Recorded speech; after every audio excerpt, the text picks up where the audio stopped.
Let us say hello to the people watching the VODs on the YouTube channel. Hi! Hello, VOD squad. Hello. Good Hello. God.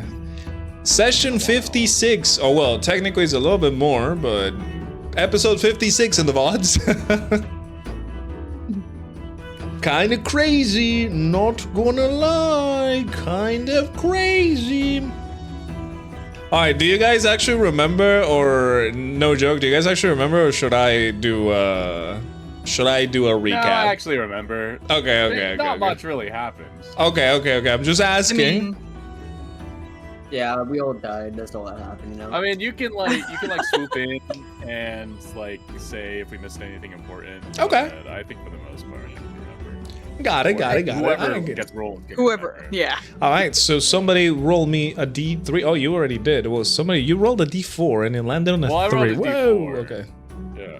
I mean, I can roll a D3. Yeah, I mean, well, that's a 3. Okay, well, it was just meant to be.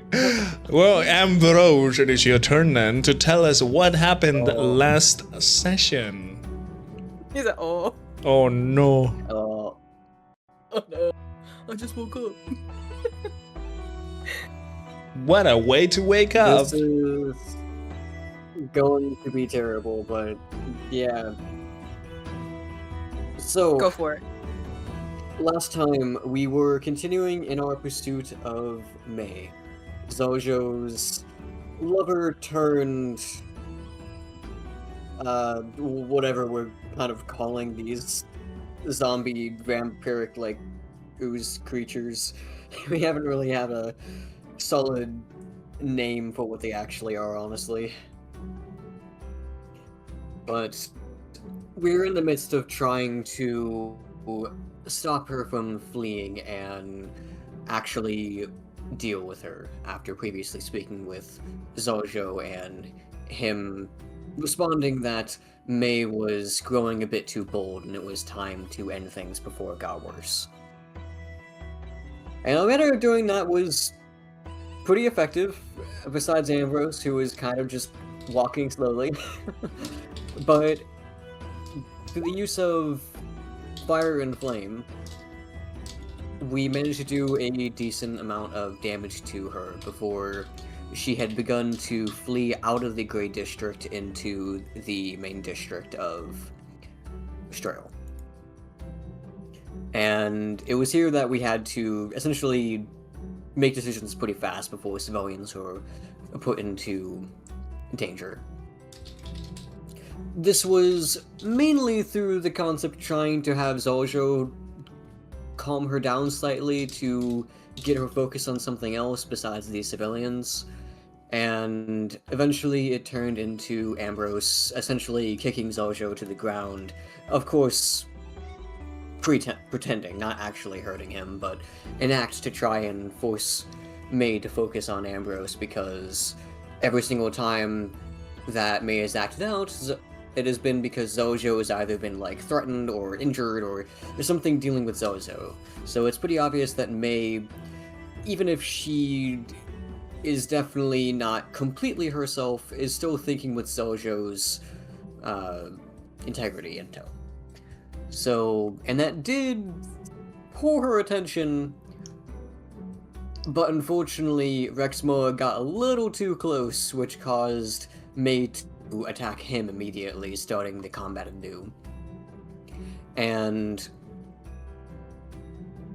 as the combat grew, we managed to do a pretty good job at doing a lot of damage with receiving little injury to ourselves.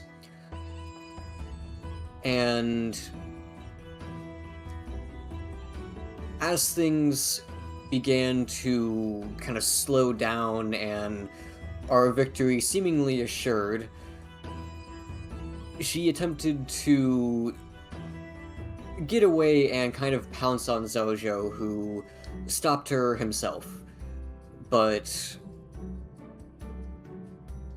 as May's form began to kind of spill away and die, Zojo decided to injure himself and drip blood onto the oozing corpse, causing it to fully resurrect and turn back into its former glory of a very powerful ooze-like creature, gooper, whatever you want to call it. The goop. And with this, Zojo revealed that since he knows there is a cure now, he can't just let her go. And while we tried to, at least Ambrose tried to explain that there really is no cure for at this stage anymore, Zojo wasn't really willing to listen, and Zojo couldn't listen because a few moments later, May decided to try and reunite with her lover by pulling him into her and becoming one creature. And even with Ambrose attempting to stop it and pulling him out, as well as Taurin throwing her a sun flask, it was not enough to stop the process of the two turning into one. And with Zojo being absorbed, the goop-like creature that May was had turned into a more vaguely humanoid shape, though still kind of amorphous and somewhat beast-like. It had grown 2 heads instead of just the one, as well as the kind of like tentacled ooze-like kind of turning into proper hands, holding on to Zojo's equipment that he was wearing as artifice. And having to fend off against it through the use of some pretty ingenious combination of a Thunder Flask and the Jug-like stratagem that we totally obtained legally before, we caused a fault in some of the artifice, making the encounter go a little bit more smoothly. And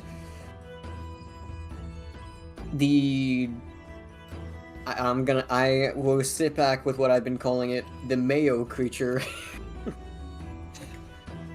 screamed out for the infected, causing them to start to try and flood into the Grey District.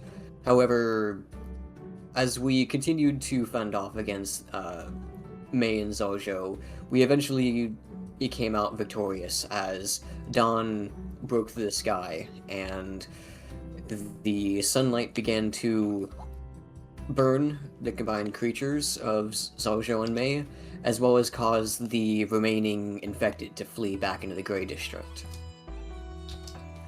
And May and Zojo, now separated again after we had technically killed the ooze, but not technically because they were still alive, just no longer one creature. They managed to give each other one last farewell before the sunlight fully took them. And after that, with the infected now fleeing the Grey District and specifically the main district more, and fleeing back into the Grey District is what I meant, with the sun threatening them, May and Zojo were left alone to turn to, I suppose, a sort of ash, as the group was kind of paraded around by the denizens of Strail, who managed to witness our success in keeping the district safe.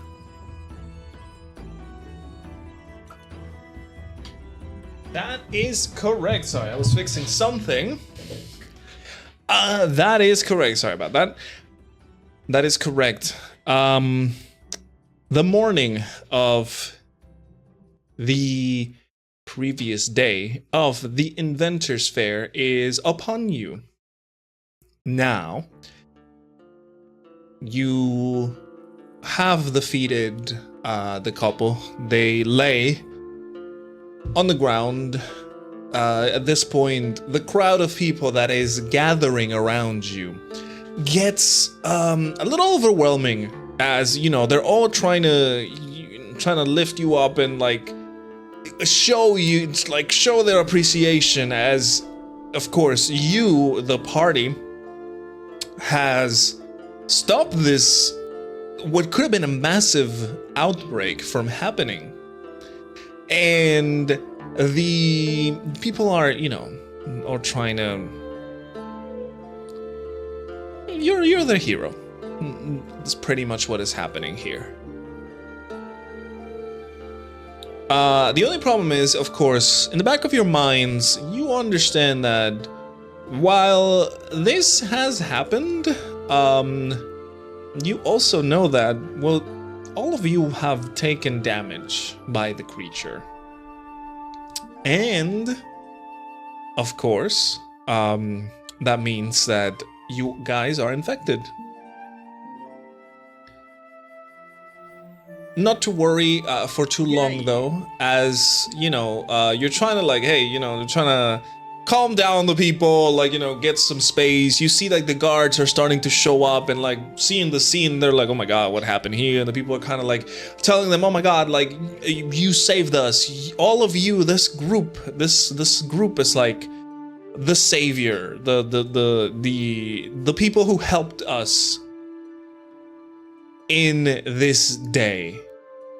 This night, technically. So, it's a nice feeling, but a very bittersweet one. Because obviously, well, you had to take down one of the people who you thought was your friend in this town. And at this point, like, you're not even able to, like, give him like a proper burial, as you see the people are piling up and they're like pushing you to a side as they're all celebrating, and even the guards are starting to like chime in, and it's all chaos. As things are happening, you guys are overstimulated. The fight was insane. You're injured. You are like, everything just happened too fast for you. Until, Taurin, you feel the magical, ringing of your earring. As, obviously, this is all happening. And answering the call, you would hear, shortly after, the voice of Borealis saying, hello, did anything bad happen? Did anything good happen?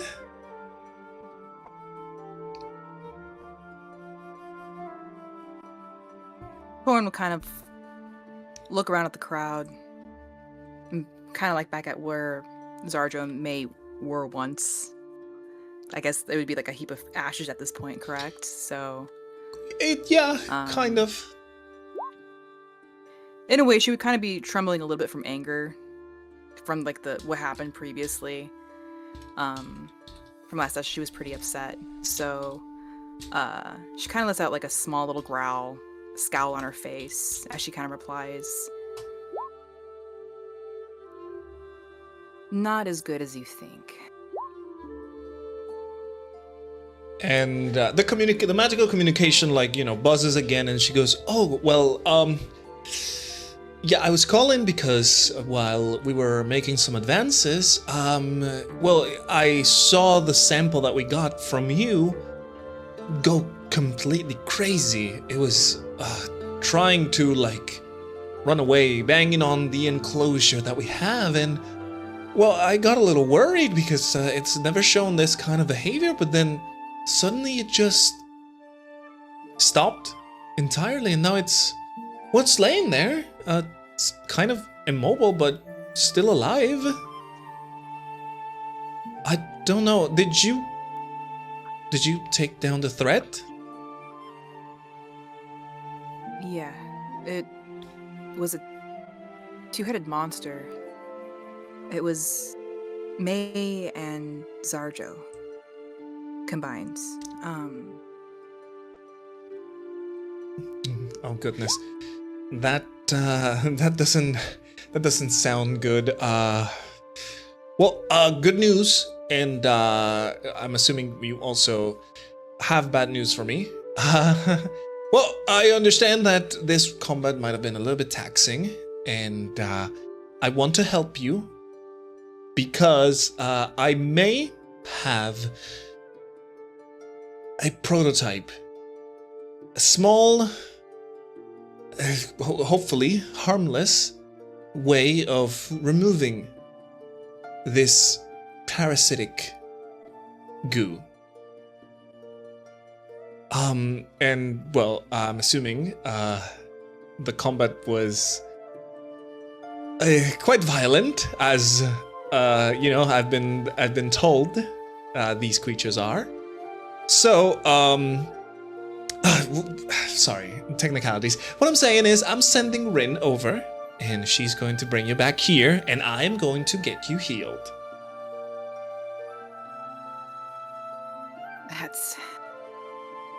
That's great news. Well, I wouldn't get my hopes up. It's still a prototype, but yeah, I don't want to ruin the mood. So Rin should be there at any moment. Please just wait for her, and try not to call too much attention on yourselves. We'll try. Really? Or Yeah. not the crowd. And she goes, "All right, then I will wait you over here. You have a good morning." And the magical communication just disappears. Good morning. That's what Taurin kind of say under her breath. Mm-hmm. It's funny because.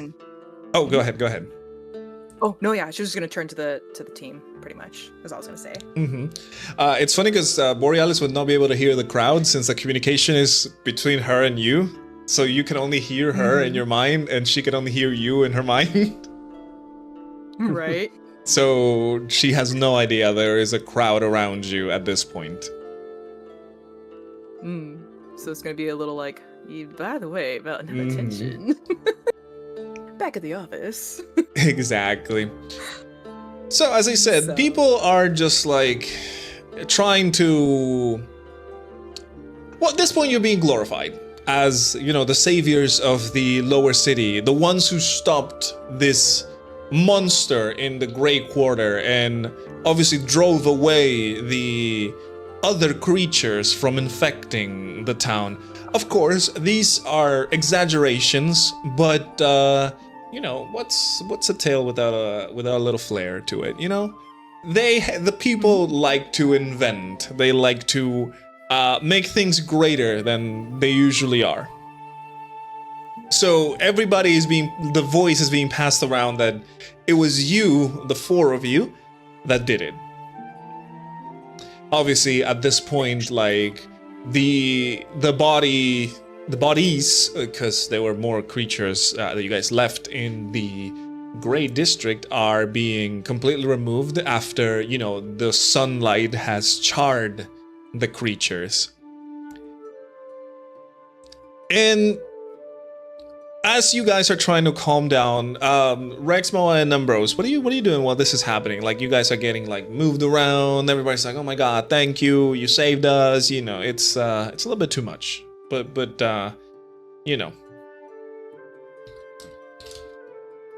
Rexmoa is tired and injured and has something in mind that he needs to do. So he's looking for a way to like get away from these people. Like he's kind of like entertaining, I guess like their praise, and wouldn't be like, "Oh, no problem. Make sure to stay away from that thing. Yeah, fix right. up that wall. Anyone could have done this." But he's like trying to find a way out of this crowd, which is really hard at the moment because he's exhausted. Yeah, what are you trying to look for outside of this crowd? A way back to the Scholars District. Okay. Interesting. You guys are... Okay, so first of all, you guys, if you recall, you guys are in the Grey District. The Grey District is pretty much on the opposite end of town to the Scholars District. So for you to get there, it would be a couple of hours, but right now the crowd kind of has you all over the place, Okay, so what is Taurin gonna say to us? Yeah, what is Taurin gonna say?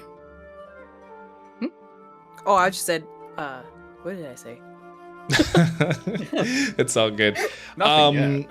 Ambrose, what about you? Yes. So I am definitely worse with crowds, as I am not one suited to really being praised, and the only real times that I've been used to it is with the party itself, and then also really like just the town of Two Rivers when we had slew the elemental. Mm-hmm.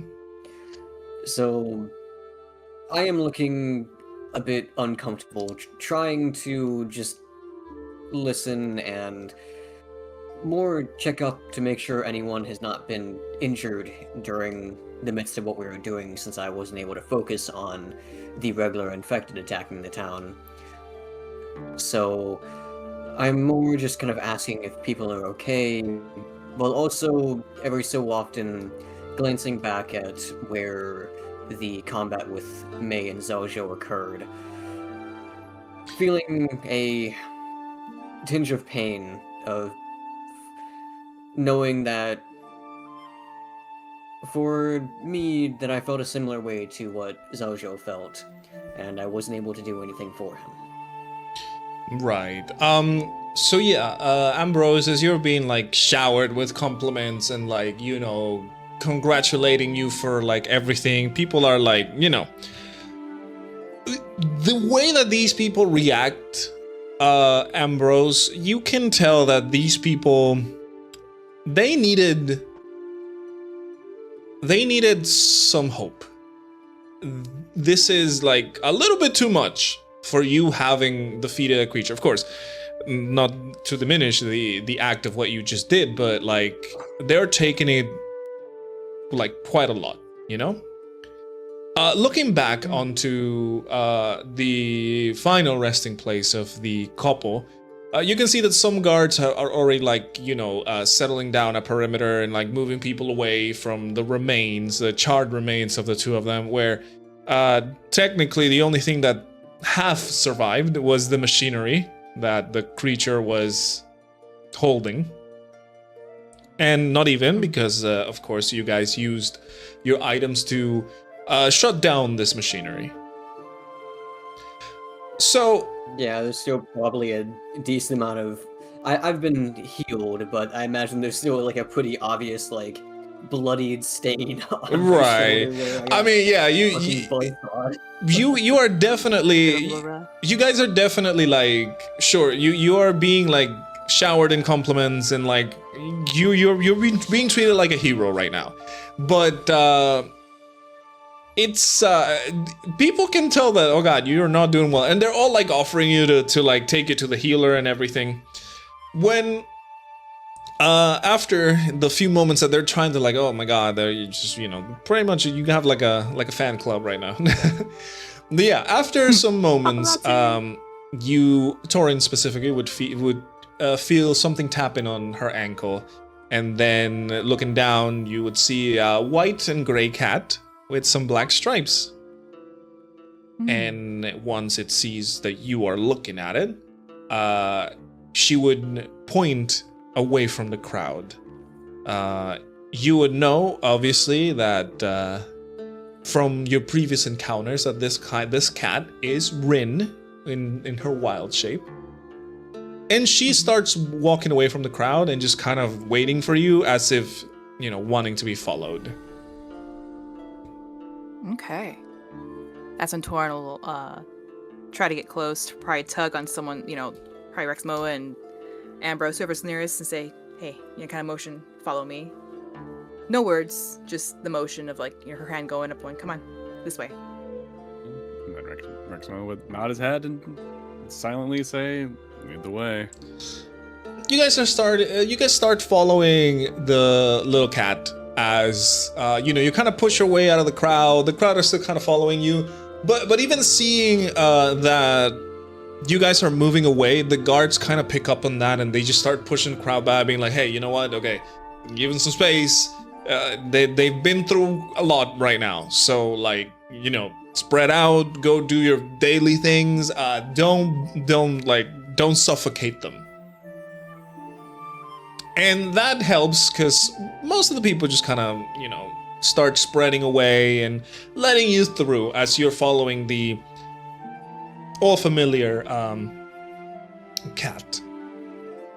Let's see what. Also, Taurin would kind of whisper, going, "Ren's leading us, so just keep following, okay?" She'll say, like under her breath to the others. Where is she? See the striped cat over there, the black and white one? Uh-huh. That's her. Wow. Not a shiny, as I remember.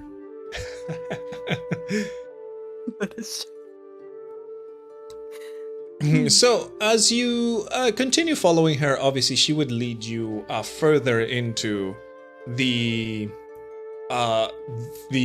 Grey District, where she knows all these nooks and crannies and like alleyways and like secret passages.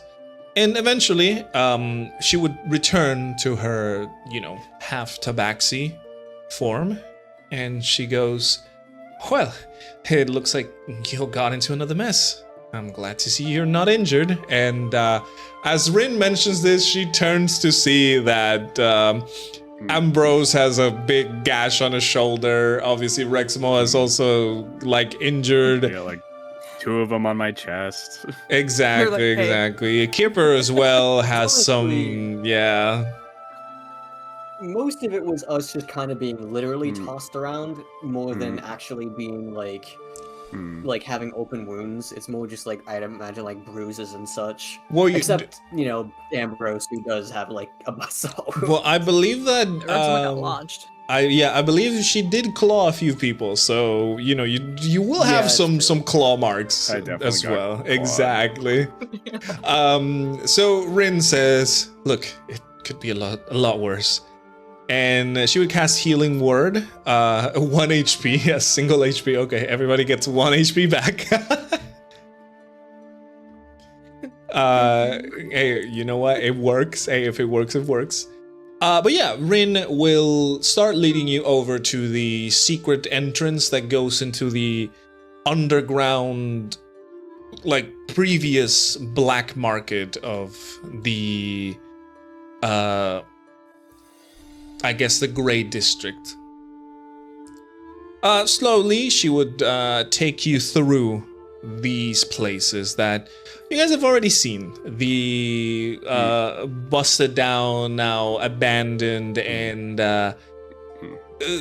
pretty much in shambles. Like fighting arena, like the multiple alleyways with like what seems to be run down shops and areas where there used to be life that are now completely gone and forgotten by time. Rin would use Long Strider on all of you guys, so everything would be sped up as you are being moved, obviously. And you get to the familiar door that, it's a wall that is an illusion that is in fact a door. Rin opens the door and lets you through to the... Wait, I would have interjected at some point. Oh yeah, sure. And I would have asked her politely, excuse me, I need to take care of something in the Scholars District. It's important. So as Rin is taking you, obviously she would stop to listen to you, and let's see what Rin has to say.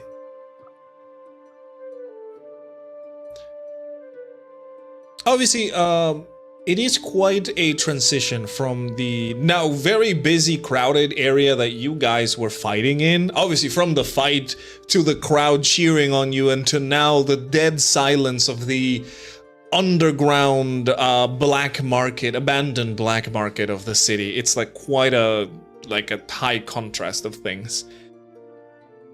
Rin says, after maybe right now, what is important to make sure your infection is cured. We can go back there later. What do you have to do anyways? My dog. They're all alone. And, well, no one's gonna come pick them up. And, there's also another matter that I wanted to take care of. Our friend, Zarjo, recently passed away. I forgot if we mentioned that. And there are some personal effects of his that are important that we should attend to.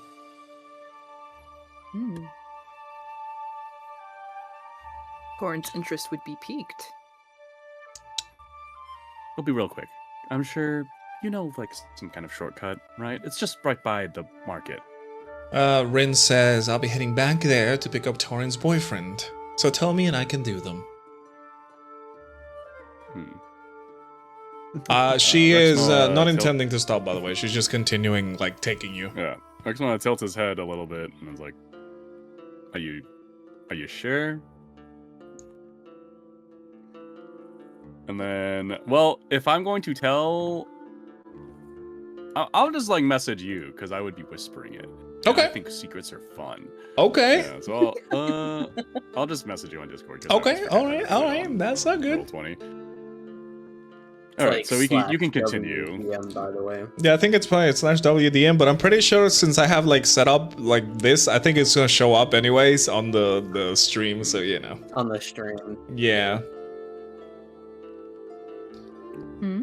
So I will open your chat now. Yes. Very Sounds like good. you have something planned.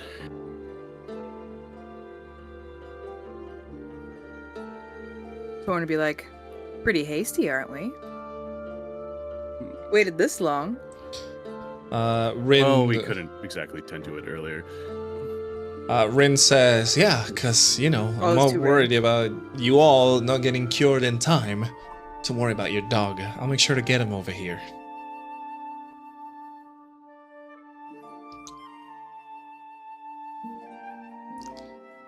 Interesting.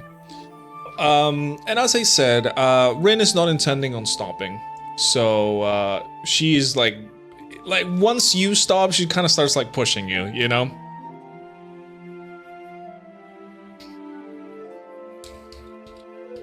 Obviously, she's being careful. She's being careful about it. Okay. Are you planning on leaving this secret? So I can tell, If Rin or like anyone else feels the need to share it, Rexmoa would not be opposed, but you know, he was asked and he just felt the need to tell it on a one-on-one basis. Okay, so you kind of like grab Rin and just kind of pull her to the side and just kind of whisper that to her? Mm-hmm. Okay. Use my lizard lips. Okay. Okay,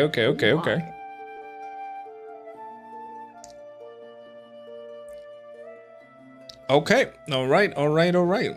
Yep, I have sent Rin the information that... well, you guys can always obviously see this. Taurin and Ambrose, you can see that, you know, Rexmoa pulls Rin aside further away so you guys cannot hear her properly, like both of them properly. And he does tell Rin something. And then we'll see what happens with Rin. What does she say?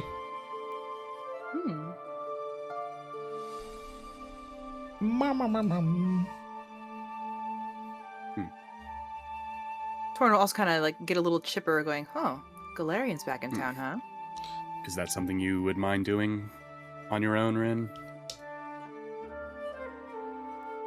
Also, Galarian never left. He has not left yet. Oh, I knew that. I totally knew that. He's just been sending messages back and forth. Is what he's Exactly. doing. Back in the forth.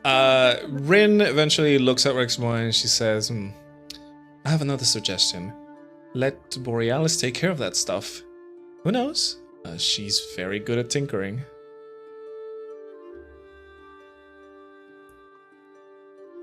Rexmoa will just nod, like kind of like begrudgingly in secret, but he's not in a position to bargain since he's pretty injured right now. I don't mean to be pushy or anything. I know this is probably important, but with what just happened, there's a good chance that all of us are infected. we should probably get back to Borealis sooner rather than later. Good point. I mean, I was told that there is a possible cure, but not to expect too much. Well, I guess it's not fully developed. If it works on you, I would imagine it would work on one of us who would be freshly infected. So as Hopefully. Rin pretty much agrees with as Rexmoa agrees with what Rin is saying, they come back again and they continue walking, obviously nodding as at your words, Ambrose, of the whole, being infected and everything. They eventually takes you over to the secret wall and opens the door into the to the rest of the place, where eventually you come out of the sewers into this kind of lab where obviously she takes you upstairs, and eventually you will find yourselves in the upper city. As you were before, and obviously you know the upper city is a very different place than the lower city.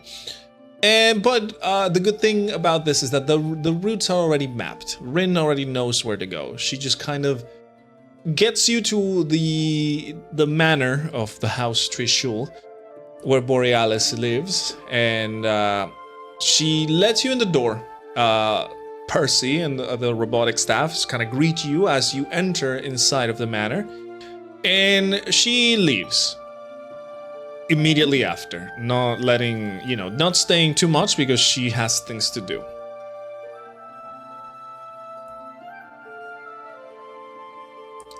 Of course, the robots will direct you towards the lab where Borealis would be working. And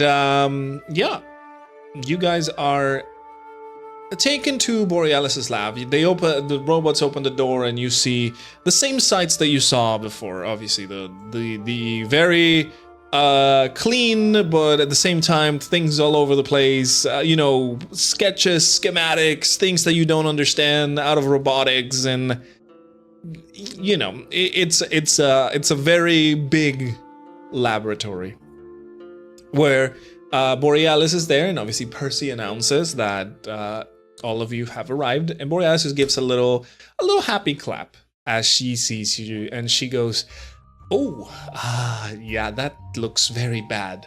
All right, not to worry, I have developed a little something, but I cannot use it right here. I don't know the side effects that it may have, so I will use one of our testing chambers so we can test this on each of you. Now, I understand that she looks at you, Taurin, and she says, I understand that your method of infection is not as violent as, being infected by blood. So, I would ask you if you could wait a moment until I get the rest cured. Their infection will spread much more rapidly. I waited this long. I can wait a little longer. Appreciate it.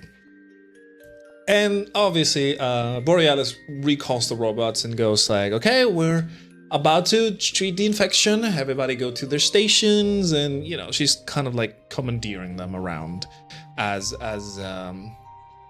things happen. Let's see. Hang on a second.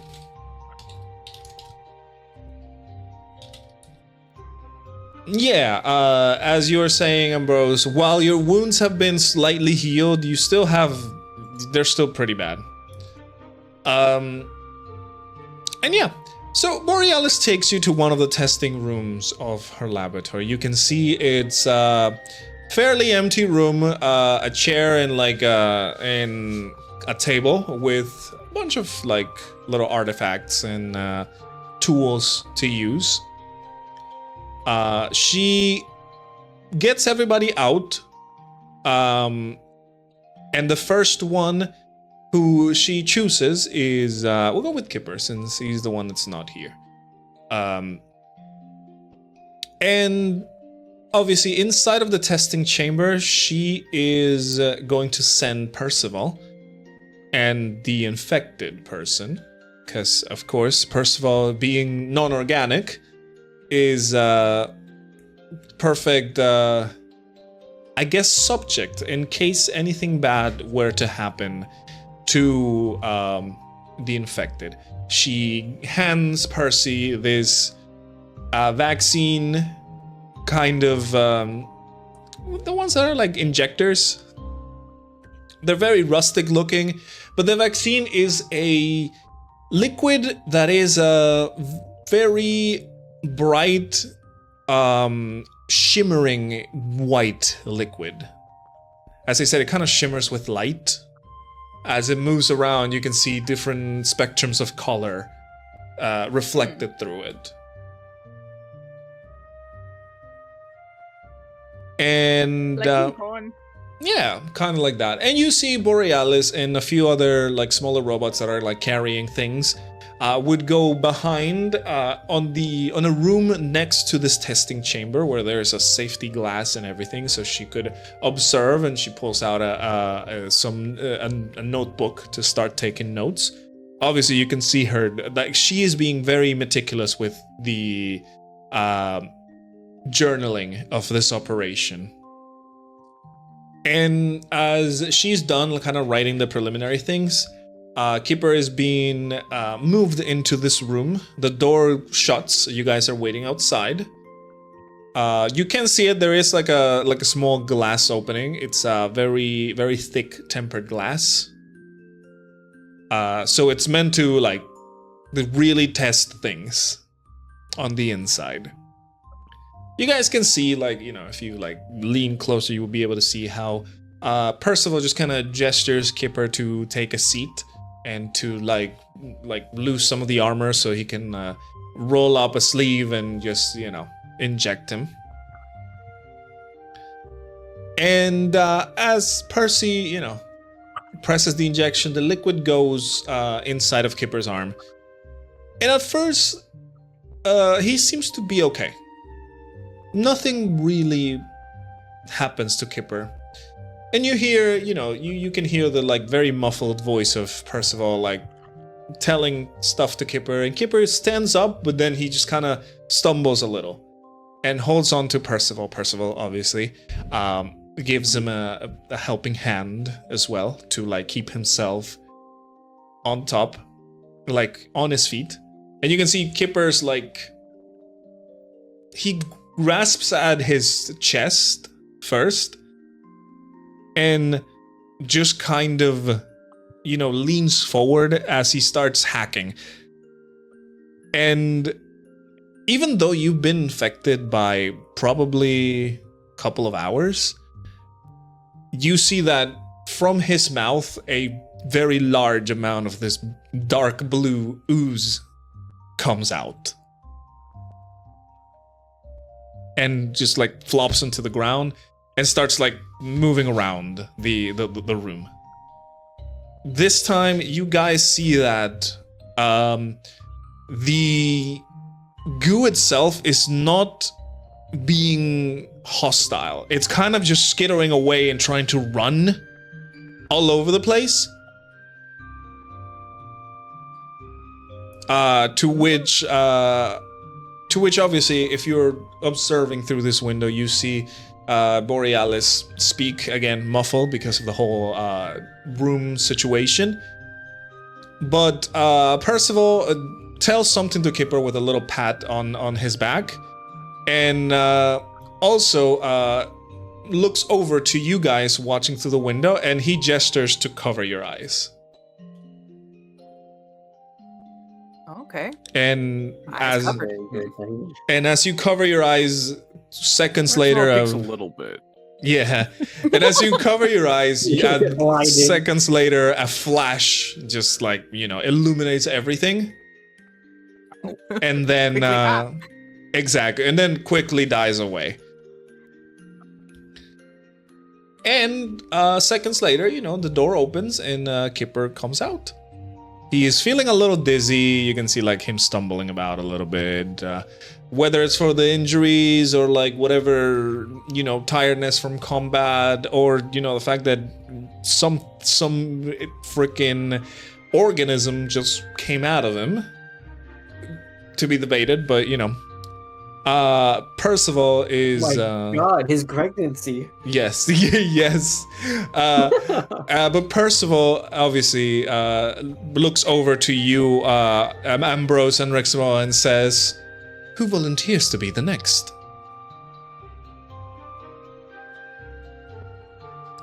I look at Ambrose. Does Ambrose look back at me? And I look back at him. How does Ambrose look? I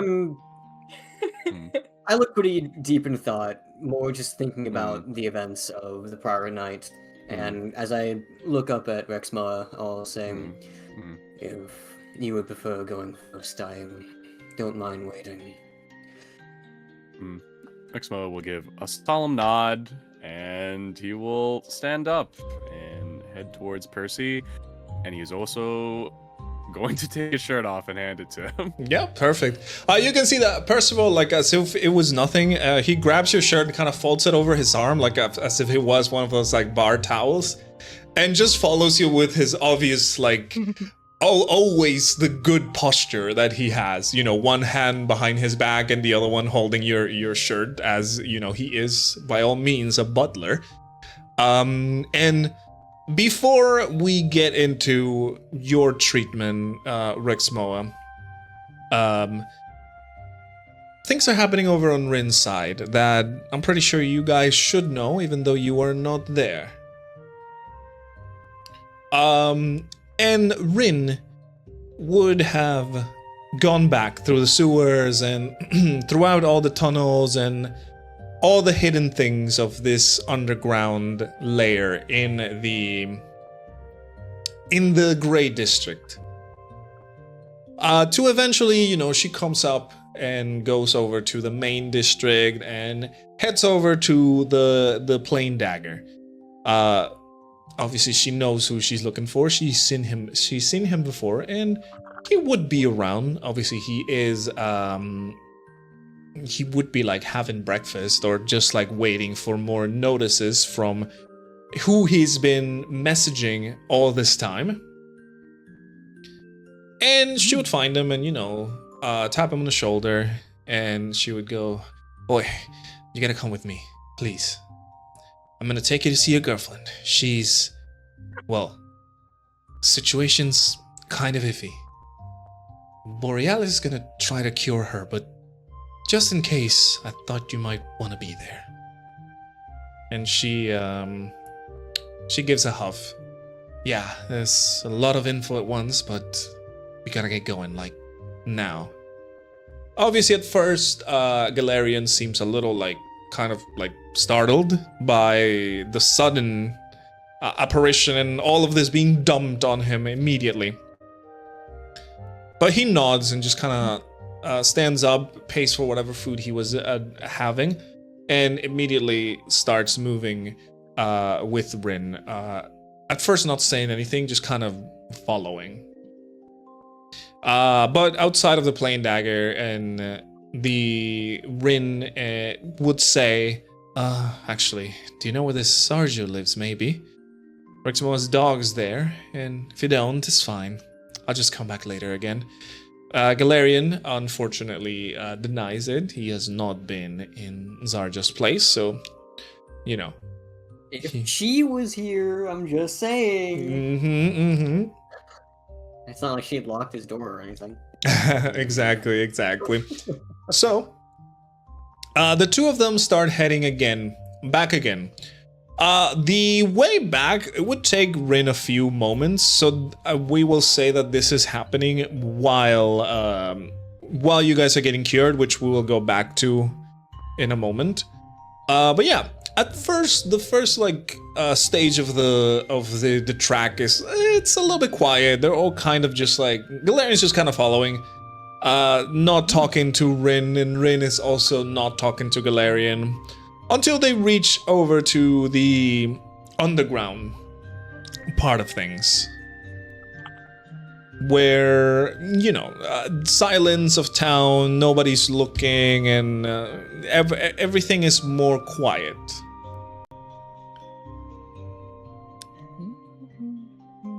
So Rin, I'm pretty sure you have things you want to say. There you go. Rin looks over at Galarian and says, "You okay, fella?" She shakes her head and goes, "Why are you even here? Why'd you leave your people?"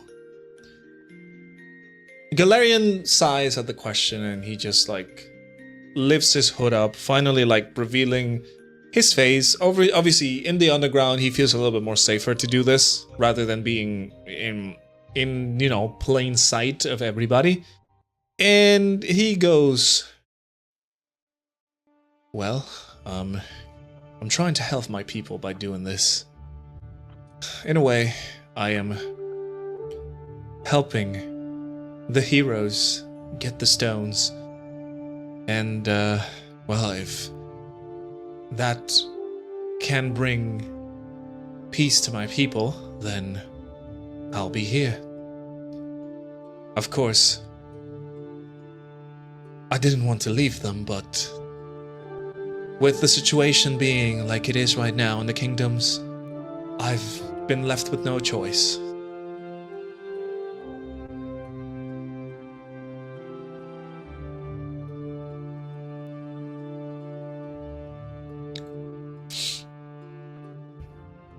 As, the two keep walking down into the sewers. Let me put you guys on this thing real quick.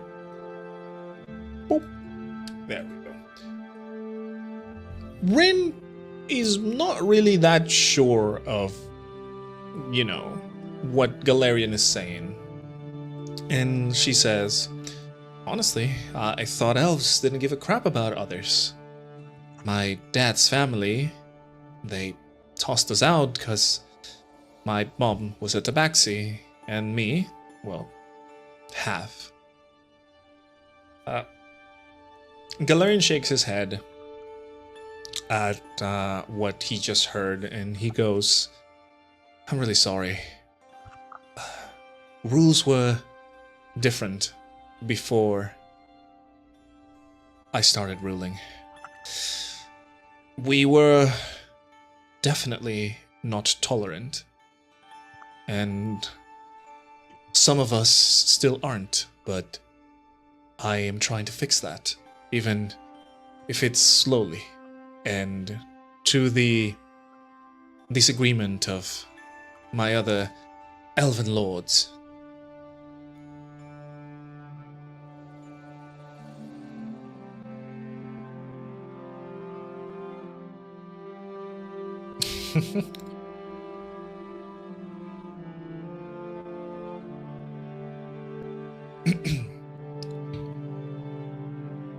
Rin gives her a little smile and says, "It's really freaking hard not to be resentful. I can't help but wonder if my mom and dad would still be alive if we got to stay there. I've been living like a street cat since I was a kid." Galarian just kind of, as they're walking, he just kind of places a hand over Rin's shoulder, kind of slowly and gently as to not, startle her or get a negative reaction out of her. And he goes, "I assure you, if things would have been different, your family and you would be in a safer place, and I genuinely have to apologize. But I am trying to fight to make things better. And these people, the heroes, carrying the stones, at first I thought it was, tales, legend. But seeing one of the stones with my own eyes, and then a second one, it filled me with hope. And now I'm trying to reclaim what we lost. I know that over here I'm not doing much as a lord, but I'm gathering my people. I am trying to make things right. Conflict has already started around the kingdoms, and I can't help but feel guilty. So, I appreciate the gesture of you taking me here, because I may have to leave soon, and it brings me peace to know that Taurin could be cured.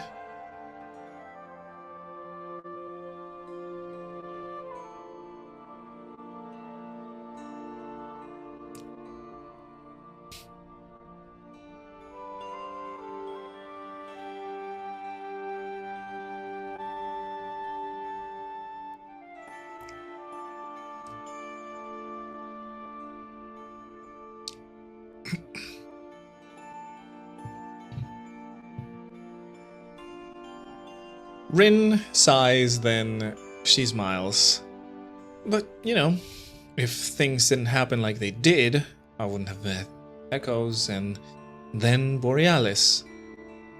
She sighs once more and then laughs, giving him a nudge with, her elbow, and goes, you're not bad for an elf, so don't feel too guilty, alright?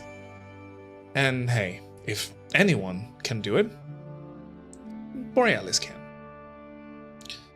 She pauses and then speaks again, looking at Galarian now, stopping for a moment, and she goes, "Can I call you Dad?" And she gives him a little grin. It's clearly a joke, but this joke makes a Galarian just kind of move his hand away out of her shoulder. It's kind of oh. and he looks generally like a little bit flustered by it. And he just kind of laughs about it and goes, "I have faith. I believe you can do the right thing. And you and your friends are very powerful around here, it seems. So I would be honored to meet them."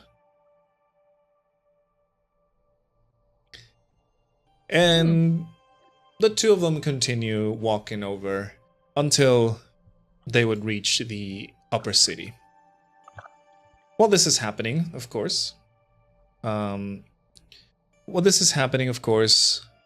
go back to the way Rexmoa is about to be cured. Rexmoa, you enter the testing room. The door is locked.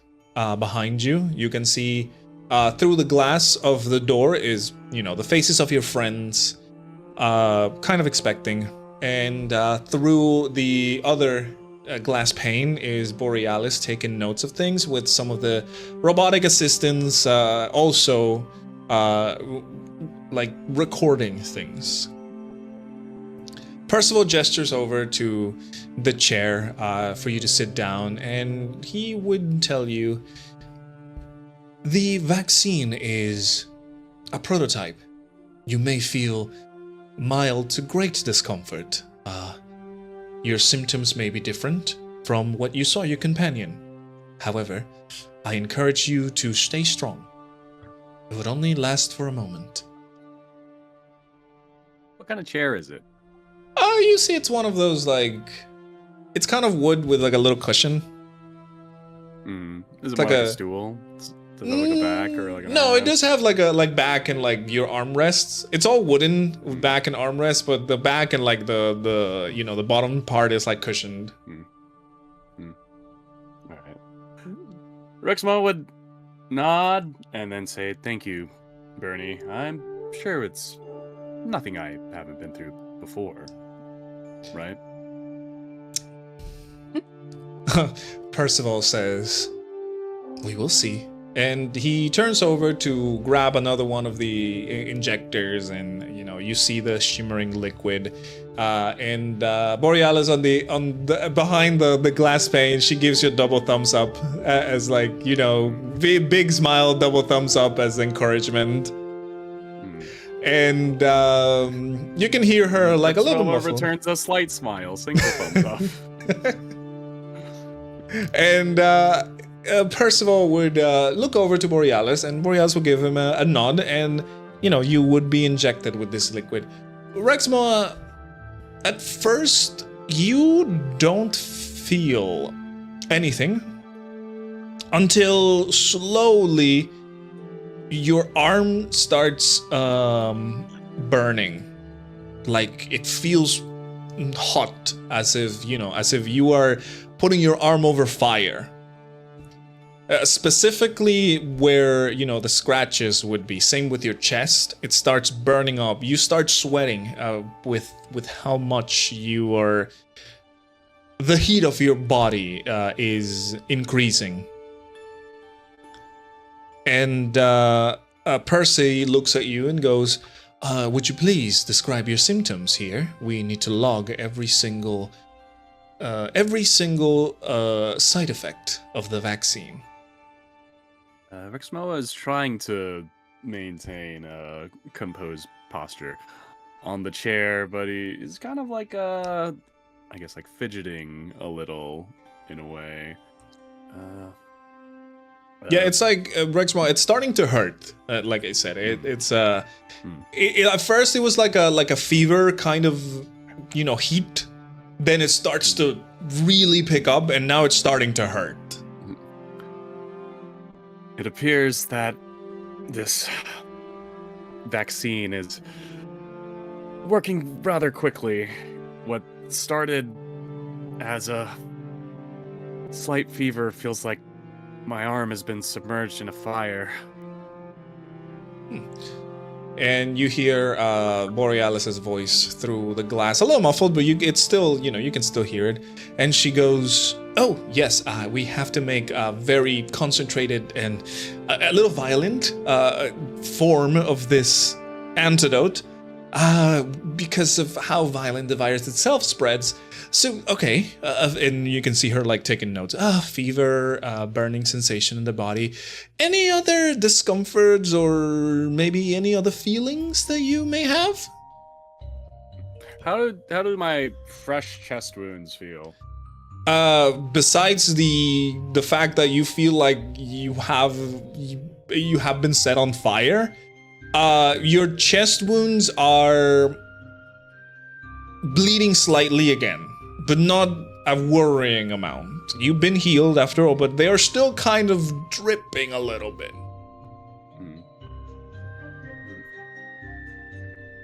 At least they're not blue and bubbling. Correct. It's difficult to tell from my previous symptoms, but it appears my old wounds have started to open again. And once you say this, she's taking notes and she goes, "Oh, Percy, please, would you mind collecting a sample of that?" And Percival goes, "Of course." And he takes us a little bit of a sample of your blood into a very small vial. And slowly again, you feel your body shaking, trembling a little bit with all the heat, until it suddenly stops, out of nowhere. It's as if the heat never was there. Your sweat becomes cold. And you feel dizzy. You feel very dizzy now. The world around you starting to spin. I think Rexmoa is almost leaning over in his chair a little bit, but is trying to still maintain his composure. Change in symptoms. It feels like I'm naked on top of Mount Galvathere. Hmm. And he would probably start like shaking. Yeah. visibly in reaction to this internal change. You feel like the metallic hand of Percy now kind of touches your forehead, and he goes, the temperature has decreased considerably. And the sweating continues. However, the subject seems to be very cold now, and Borealis has taken note of all of this as he speaks. And she goes, okay, when you feel a little bit better, would you mind standing up? Do I feel a little bit better? You feel, as I said, everything is spinning around. You are in control of your faculties, but like your brain is all over the place. Yeah, I think it would take a little bit of adjustment for him to get used to this new sensation, but after like a few like minutes, maybe he would kind of acclimate. It's still rather uncomfortable, but then he would try to like stand up from the chair. Mm-hmm. As you stand up, Rexmoa, you feel like the world is slowly stopping, like this whole like spin cycle that you are, like your vision feels like. And then you feel fine. It's like nothing happened, and you're like, whoa. It's like instantaneously, like whoa. Now you feel very fine. But then in the back of your throat, you start to feel something scratching as you feel the urge to vomit. Knowing what Kipper went through, Rexmoa is just going to... he's basically just gonna like get on his knees and then lean over with his hands and just like start retching on the floor to just get this over with. Yeah, and as you let the thing go through, you see another, I guess, blob of this dark blue goo come out of your throat, and it just immediately starts skittering away. As you do, Percival just kind of, places himself in front of you in case it would be attacking you again. And he gestures Borealis to cover her eyes and gestures the rest to cover her eyes, and he leans down to cover your eyes instead of making you do it, because of the position that you are right now. And obviously a few seconds later, a big flash of energy, of light, and then things are back to normal. And then he slowly helps you get on your feet, Rexmoa, and you feel, obviously you know how one person feels after throwing up. You feel awful. But then it slowly starts feeling better and better until you're mostly normal. Rexmoa does like a little hop as he makes his way out with Percy's assistance. Thank you for the help. Bernie, I will report the rest of my symptoms to Lady Borealis. And he goes, much appreciated. Next one, please, as he opens the doors open, and he is looking over to you, Ambrose. I'll kind of glance at Taurin, and seeing as I was called, I'm kind of wondering to myself, maybe Taurin should be looked at first, but since my name specifically was called, I'll go ahead and stand up. Notably, I have not taken off any of my equipment yet, and I still have my sword, sheathed in the little holster on my back. Mm-hmm. As you arrive inside the room, obviously Percival would be like, your equipment, please. We need your arm exposed. Yes, I would have started to take off my armor, but I was worried I may have gotten my blood on it and it might have been infected.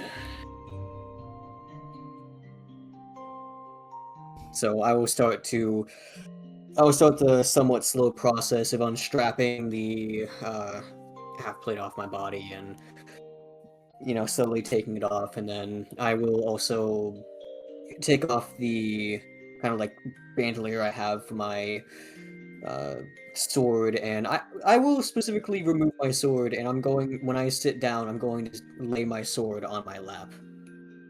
Mm-hmm. So as you remove the armor and your sword, Percival puts it away. Obviously, after you mention that there might be contaminated blood on it, he will set it aside to be cleaned. Oh, by the way, Rexmoa, your shirt was not returned since it also may have contaminated blood. Yeah, I figured that would be the process. I was Yeah. gonna ask that they take care of it anyways, so Rexmoa is just shirtless under his robe. Exactly, Looks like the exactly. profile picture. Yeah. Exactly. So, as you guys, as you, Ambrose, get ready, you can see, obviously, same procedures and everything. Even Borealis gives you the same encouraging words like, hey, this might be a little bit, and Percy grabs the injector and just injects you in the arm as well. Ambrose, same thing. At first, your body doesn't feel anything. You feel normal until it starts burning up. Your wounds are... Again, you feel like your wounds are on fire. And same thing, Borealis would also ask for symptoms. As, your skin, even though you have the... Your skin is kind of rocky in nature. It feels like it's being melted, especially on the wounds. I feel that burning Rexmoa was very to maybe a bit worse because how my skin is.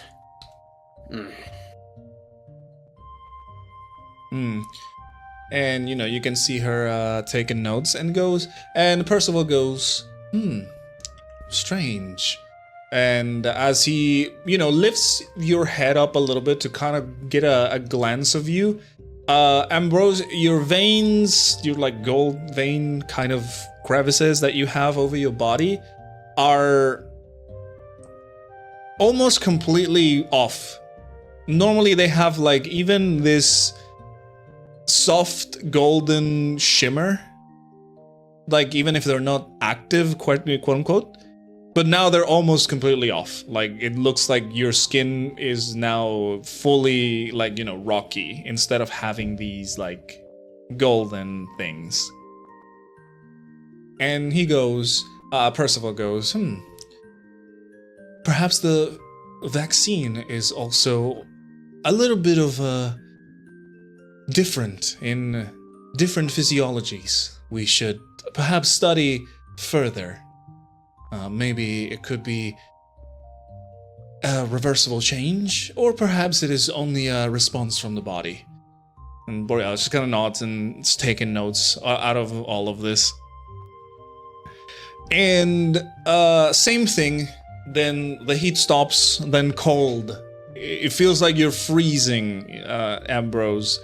The place is kind of like the room is kind of cool to like the ambience, the temperature of the room is kind of cool, but you feel like you're freezing, like you start to involuntarily shake. Again, sweat continues to pour. Borealis is still keeping notes, and Percy takes your temperature with his hand.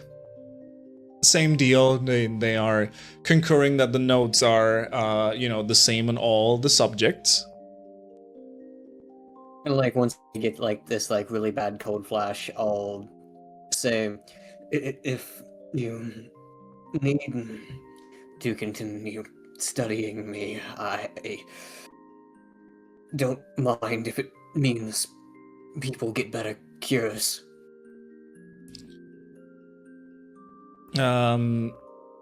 Borealis says, no, that would not be good. That would mean we would have to infect you again, and we definitely don't want to do that. But I do appreciate all the input that you've been giving us, and of course, this has been very helpful. While the cure is not completed, these notes will help us out in figuring out what things to change. Perhaps we've made the compound a little bit unstable for certain body types.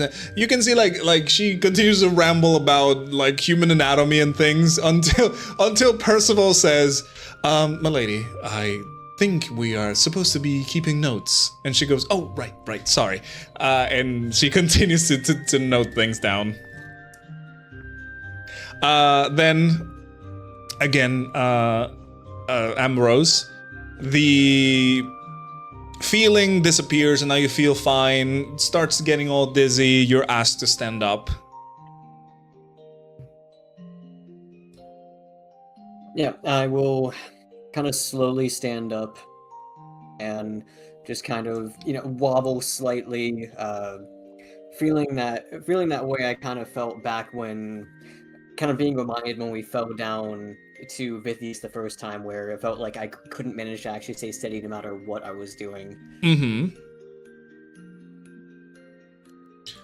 Yeah, as I said, the room is spinning all around you, and you feel like it feels like you're on an I can't speak. It feels like you're on an earthquake. Like you cannot keep steady, but Percival is there to hold your arms so you don't fall off, and suddenly the dizziness stops, and you start feeling the same feeling on your throat, and your stomach like churns, and you know what's coming next. I normally have a pretty good stomach, but not right now.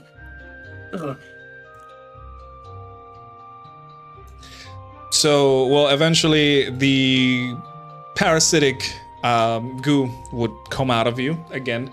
A sizable amount, by the way. All of you guys have seen that even though it's been a couple of hours since you've been,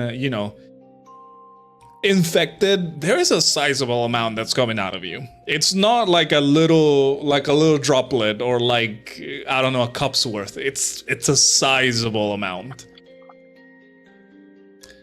Same deal. Once you have been cured, Percy asks you to cover your eyes. Everybody covers their eyes as per protocol, and flash of light, and you're good to go. Percy just kind of pats you on the back and helps you move over to the doorway where the rest of your companions are. Your armor, again, Percival will tell you that your armor will be staying there until it's completely sanitized. Because they don't know that what kind of more infections may have. Thank you, Percy and Borealis, for being so helpful. And do try to make my armor clean soon. I'm not so strong without it. I'm sorry, what was going on? I just woke from a coma. Hello. It's all good. Welcome, Bib. You had your pregnancy. Yeah. Yes. You passed out after throwing up. Okay, my pregnancy was just a lipoma. I'm okay.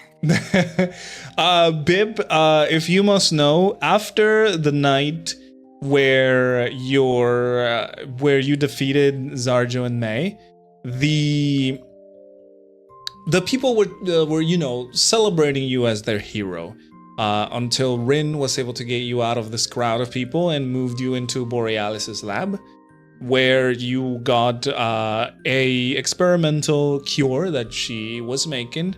You got through a little bit of a gauntlet of symptoms, and in the end you threw up a sizable amount of blue goo, but now you're feeling mostly okay. Your armor has been taken to be sanitized because of the combat. There is still potential for contaminated blood, or you know what it would be. Goop. There's goop. I also sent my current notes into the chat so you can read up and catch up. Mm-hmm. Man. That's a lot. Which is already an entire page, but don't worry about that. Jesus. So yeah, and as Ambrose being the second to last moved away, obviously, Percival would look over to you, Taurin, and he goes, right this way, my lady. And he would gesture over to the inside. And to the rest, he would say, after we're done here, we will get you some fresh clothes, and you can enjoy some rest in the manor. And obviously, he gestures Taurin to go in. Taurin kind of look back at the others who obviously went through it already, and then she'll just kind of give him a little nod and follow Percy on in. Mm-hmm. So, same deal. Door closes behind you, locked. Taurin, you are sat down on the same chair on this operating room, the table that has the injectors and the rest of the trinkets, and obviously the prototypes of the sun flashes. And on this time, however, Borealis will mention through the glass that she is, and as she's taking some notes, and she goes, right, well, your case might be a little bit different. Well, they are recently infected, and while the infection spreads very rapidly through the blood, yours have had a lot of time to develop inside of you. So your symptoms may be a lot different and perhaps even a lot more violent. I'm going to tell you this just so you don't get scared, because your friends are strong and they took it very well. But for you, it might be a whole different story. So it's gonna hurt a lot. And Borealis kind of gives you like a maybe kind of nod, you know? And Percy will ask you to obviously roll up your sleeve. Oh wait, you're wearing armor, correct? I think you have armor. She's wearing that. Wasn't she wearing that hide of that? Yeah. Exactly. You have a Yeah. hide armor, so Like yeah, a- he a would white ask you. leather. Exactly. So he would ask you to remove the Probably armor. absorbs it worse, honestly. Well, I mean, I want to preserve that armor, but she would obviously have like some kind of like robe underneath. No, you know, yeah, of like, course. I mean, it's just like casual, the whatever. Yeah, it's just like the hide plates, and then below you have like your shirt or whatever you're using. Obviously, your sleeve is rolled up by Percy, and he tells you before injecting. He goes, if I may, I can offer my hand in comfort if your situation turns out to be more painful.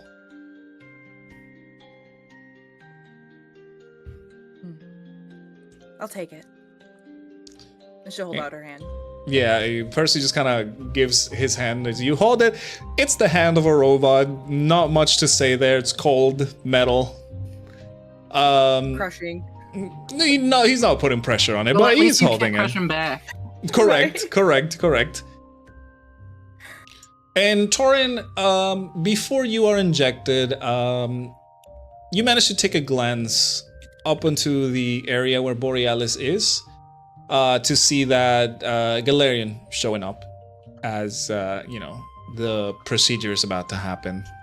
And he just gives you a smile and waits around there where, Borealis just kind of introduced her. So you can see they're like kind of doing the introductions.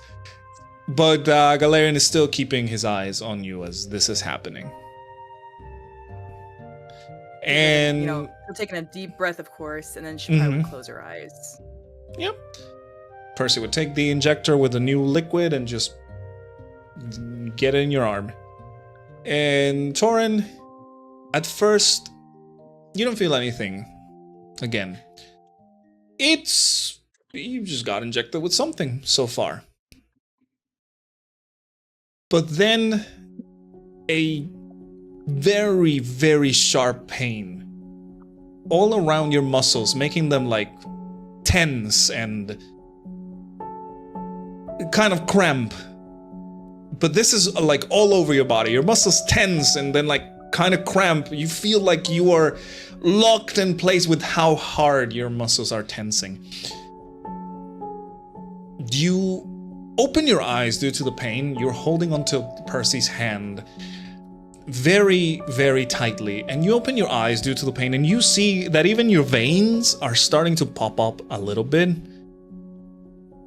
with how tense your body is. You try to keep it together, like try to like relax. Your breathing starts to go faster and faster as you start to hyperventilate, whether it is for the pain of your muscles or the things that you're feeling around, or the fear that whatever may happen after this vaccine, it's unknown yet. Your muscles start tensing, and you can hear Percival relay the information to Borealis, how he can feel that there is a lot of muscular tension and a lot of pressure building up on your body. Borealis is obviously taking note of this, and Percy's able to take your temperature while holding you, and he mentions that your temperature, unlike the rest that started to go up, your temperature is very low. You feel cold, Taurin. Your nose starts running. It feels like as if you've been in a freezer for a bit. All the heat of your body just goes away almost instantly. You start like sniffling as your muscles are not even letting you retract. You cannot move. You're shaking like almost violently so, because of the fact that you're stuck in this position and your temperature just dropped rapidly. Your hearing kind of goes all over the place. Like the voices start to blur within like what Borealis is telling Percy and what Percy is relaying, and even talking to you. You can see like you open your eyes to look at him, and you can see he's looking at you and obviously saying words, but with this moment your mind is jumbled. You cannot understand what is happening. Everything feels like your brain is scrambled. You close your eyes again, feeling the tension slowly fade away. However, the cold sensation on your body does not end. And then, Taurin, you almost involuntarily like jump up, like on your feet, which makes like Percy kind of he gets a little bit freaking startled. That's the word. My brain is not working. Okay. I think I got the brain paralyzed as well. Yeah. So Just be like, Percy also gets startled by your sudden like jump as you are on your feet. Same thing, you cannot hear anything. The room starts to spin. Everything starts to get dizzy. You start losing like your spatial awareness. And then suddenly you feel something on your chest, a very, very sharp pain that makes you arch like down as you grasp your chest in pain, and you fall to your knees and then fall onto the ground. Percy's hand has let you go at this point as you fell. And Taurin, your body starts spazzing. Your limbs are moving in weird directions. You are in very severe pain right now, Taurin, and you can feel Percy trying to like calm you down, but the voices that you hear of Percy and Borealis are merged into this like kind of static that you hear in your brain. There is not even a thought is forming properly. You feel like you are effectively convulsing as this is happening, and you try to open your eyes, but opening your eyes only you see blurry. Everything moves around, everything is blurry. You see double, even triple. Who knows how many amounts of things you're seeing. You cannot concentrate, so you decide to keep your eyes closed. It will be better that way. Taurin, this is a pivotal moment for your character. And it will depend on a big roll. Oh boy. I will remind you, My dice ready? Taurin, you do have an inspiration point from past sessions, so you can use this. I have already set a DC for this roll, a DC that I will not tell you. However, I will ask you a question. And depending on the answer, the DC of this roll will change. In your favor, that is. Oh. Taurin, Okay. So. why is Taurin fighting? What is Taurin's purpose? What makes her continue to fight? That is your question.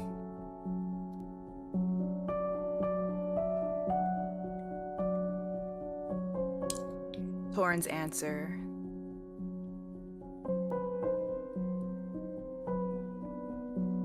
Would be to find answers to where her sister went. She's fighting to bring her sister home.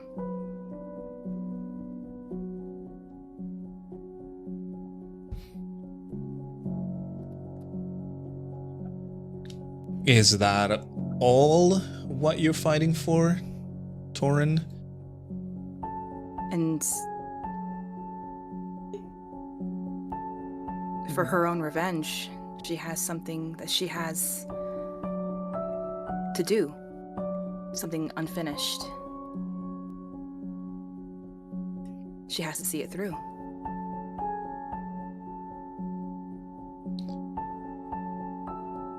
What? I will add this to the question since you didn't do this part, but what gives Taurin her strength?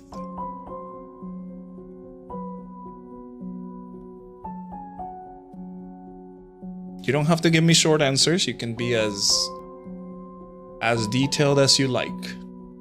What gives her her strength? Remember, this will all be for a roll.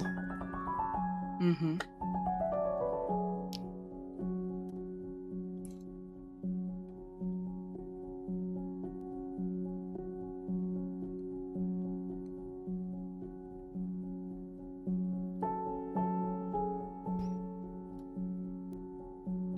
It would be her. Take your time.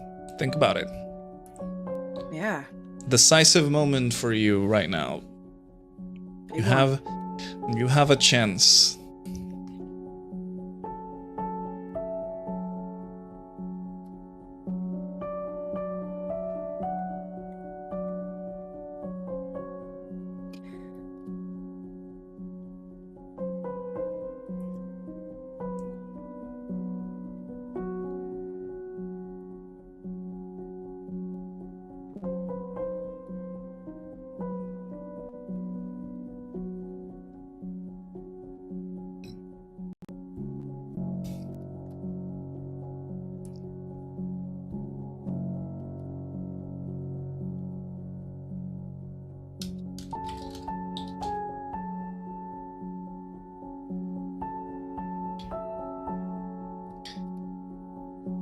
Taurin, did you die? Don't tell me you died. No, I'm here. She's thinking. She's thinking. Okay, she's I'm thinking. hard Sorry, on this. sorry. I'm Sorry. It's Ooh, okay. We can do like a That's a little lot. side conversation. You if can, we- yes, if we you're need to. fine, I don't know guys. if you have like a time cap on this. But... No, I don't have a time cap on this, but yeah, I will say while Taurin is thinking about her answer, you guys would be able to see what is happening to her through the glass door. If any of you would try to open the door, it is locked, so you cannot open it. Rexmoa is just very, like, whisper quiet, just like saying prayers to the Titans while he's witnessing all of this. Like, he kind of knows in his heart that this is something he can't really help out with. This is just like Taurin's own fight to go through. And he also had a little side conversation with Rin.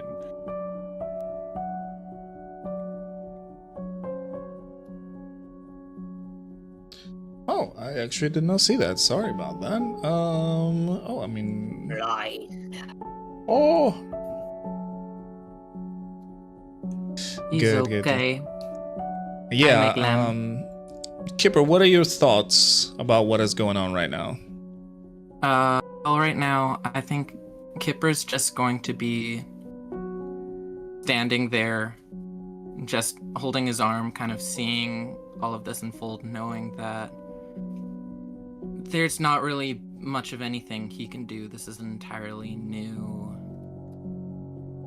treatment.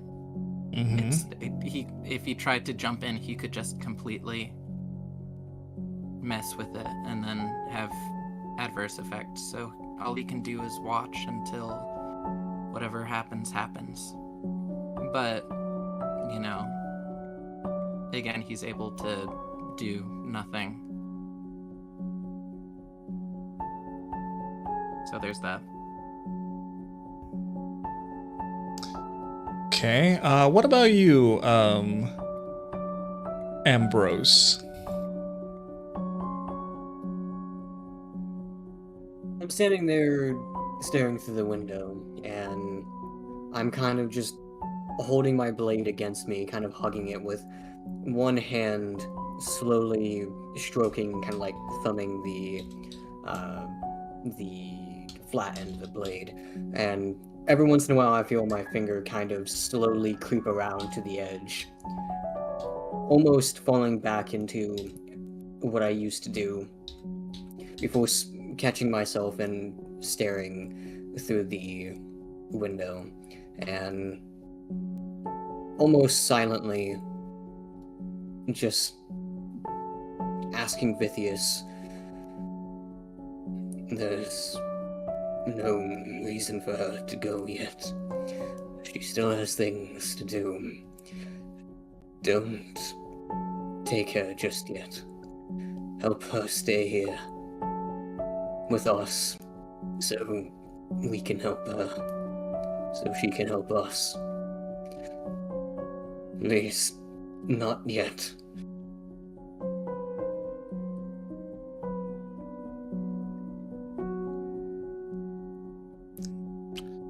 Okay. Okay. Have you thought about something? I got a little bit of something. I hope Okay. it kind of paves her character a little bit more. Yeah, go ahead. It Okay. is, as I said, your personal input. Yeah. So with Taurin, what's going on with her? I mean, her strength would be she has to persevere for her family and for obviously her new love with Galarian, and to fight for them and for herself. And she wants to build a better future and hope for a new beginning, one that would erase her regrets from the past, from another life she lived before. The journey, after all, began with him. And that is someone she needs to make pay for leaving her behind. Interesting. All right, Taurin. With the answers that you have given me, I want you to roll me a d20. Again, I will remind you, you do have You do have an inspiration point. And after each roll, I will ask you if you want to keep that result or not. The AC has already been decided. I have it right here in my chat, my secret chat. Yeah, and just keep in mind that we're praying like really hard on the side. Yeah, I do. I definitely do keep in mind. I'm talking like really hard. I can see this. Please yes. give me a good roll today. It's like I make Pope Leo look like look like an atheist. Wow. All right, Taurin. All the luck in the world for you with the dice gods. Okay. We are waiting Well- your roll. A D20, right? Correct. All right. Wait, you need a D20? No. She's rolling a d20. Oh! Oh, Shut my up. goodness! Oh my god! Oh my god! Yo! You want to roll that Ooh. inspiration? Eat your heart out, Pope Leo! Oh my lord. Taurin. This is the moment we say that it's actually Thank you. focus melee rules, and you actually wanted a nat one instead. It seems, Would not get Taurin, everything is in your favor now. You are determined. As your body is fighting for survival, your mind is trying to keep itself together. You are thinking about all the good things that have happened to you in your life. And also all the bad things that have happened in your life. But you are set on your purpose. And you have your objective clear. You are not going to leave this earth without seeing it done. And with the prayers of all your friends and through your own, I guess, willpower,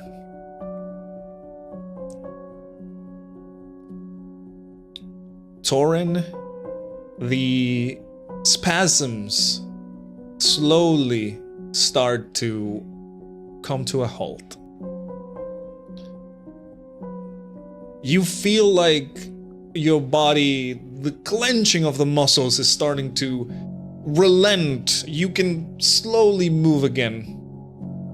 You do have a very bad feeling in your stomach. It's churning. You know what is coming. Oh, she's felt it before with the rainbow stuff, so you know. Yeah. Well, this time it's a little bit worse, and I will tell you why in a second. You slowly stop convulsing, only to, you know, quickly sit like on your knees as you start hacking away at the thing inside of you.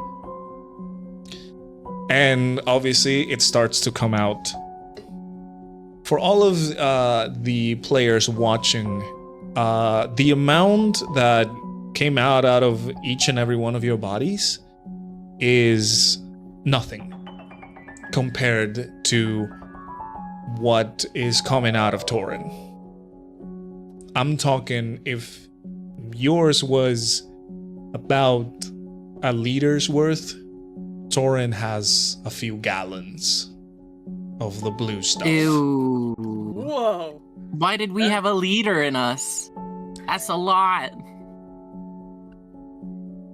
Taurin, you are hacking away, like throwing up all of this dark blue goo on the ground. It makes a very large puddle that starts to move slowly away from you. as, of course, Percy grabs you, like kind of embraces you to cover your eyes as he tells everybody to cover their eyes as well, and it detonates the flash, killing this much larger goo completely. Inside of me, guys. Dun, dun, dun, dun, dun, dun. Well, Taurin, as Percy kind of uncovers your eyes, you're still dizzy, you're still feeling pretty bad, and you pass out from exhaustion. Kind of figured. That's a lot of gump. Yes.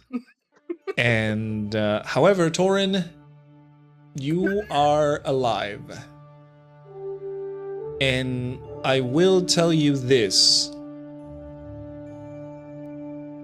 Your answers and the strength of your willpower have been noticed. By who or what? Only time will tell. By Galarian, of course.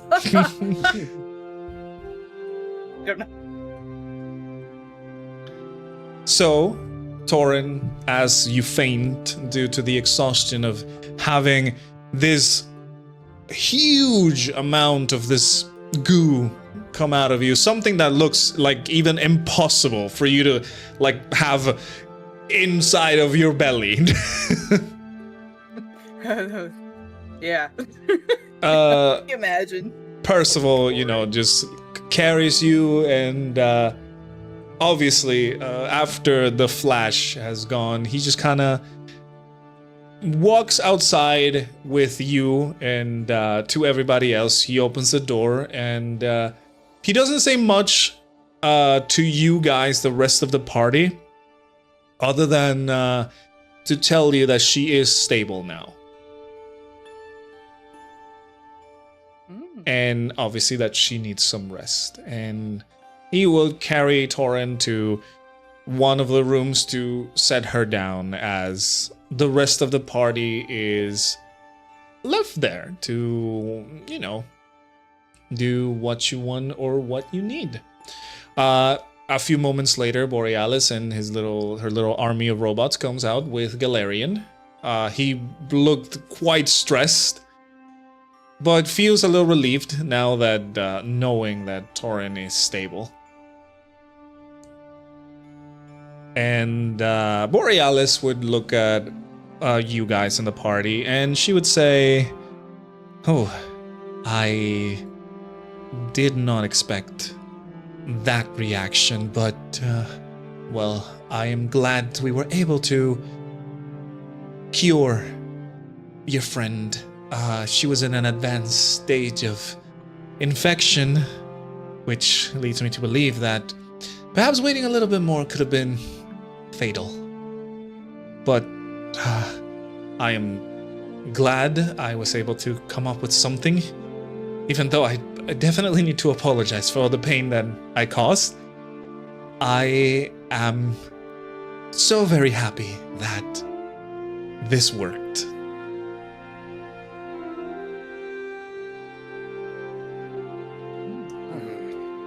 Pain is temporary. Making sure we're not going to turn into one of those things is permanent. And Rin says, "No pain, no gain." And Borealis just kind of sighs. You can tell that she was also like stressed out, and she lets out a little cheer as she is happy that her stuff worked, and she starts commanding the bots to take the notes and start working on a way to improve what she has already done. Galarian also looks incredibly relieved of the whole thing being done, and everybody is fine. So he moves closer to the party and looks at all of you and goes, "I'm assuming yours wasn't as violent as that." Well, in Shake my head. comparison, it was a stroll in the park, really.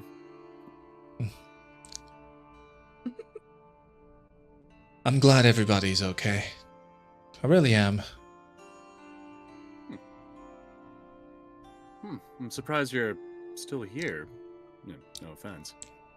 I knew you were at a impasse before. Well, I'm still going to leave.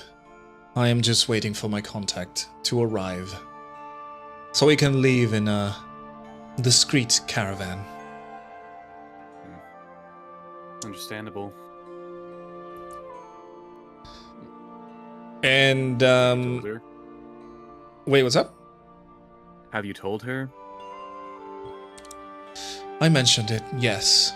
However, I'm going to wait until she wakes up.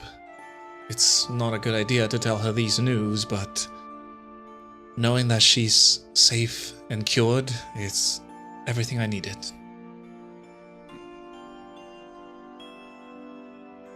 Is Borealis still here? Or Oh, is you she, can see like she's like the walking jail around, option? like commandeering the Okay. robots and like, you know, going all over the place. Okay. I'll another time. I'll leave her alone. I will say, if you want to talk to her, yeah, I mean, might as well. Like, she got a little army of robots. Robots can't do stuff for her. All right. Oh, well. Before I move the scene, does anyone else want to talk to Galarian, or is Rin also here? I presume. Yes, Rin would go over to Borealis and give her a hug as she, you know, cheers because of her thing worked. All right. I'll just mention to Galarian that I'm sure knowing Taurin's going to be alright will make your trip back home less stressful. You'll be able to focus on the politics and how to fix things on your side. Oh yes, Galarian. It's probably better that you leave tonight. I believe today is the day of the Inventors Fair, which I've heard is quite the important event.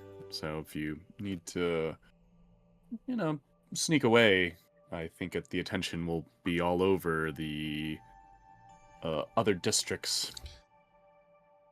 That's a great idea. Once my contact is here, I would relay that information. And he turns over to you, Ambrose, and goes, things are going rough. The kingdoms are starting to do planned attacks against one another. The fights are moving south. It's only a matter of time until Mistbell gets affected. There's a lot of things I don't understand, but I guess being in the front lines will help me figure it out. I have my people waiting for me, but we'll see what we can do.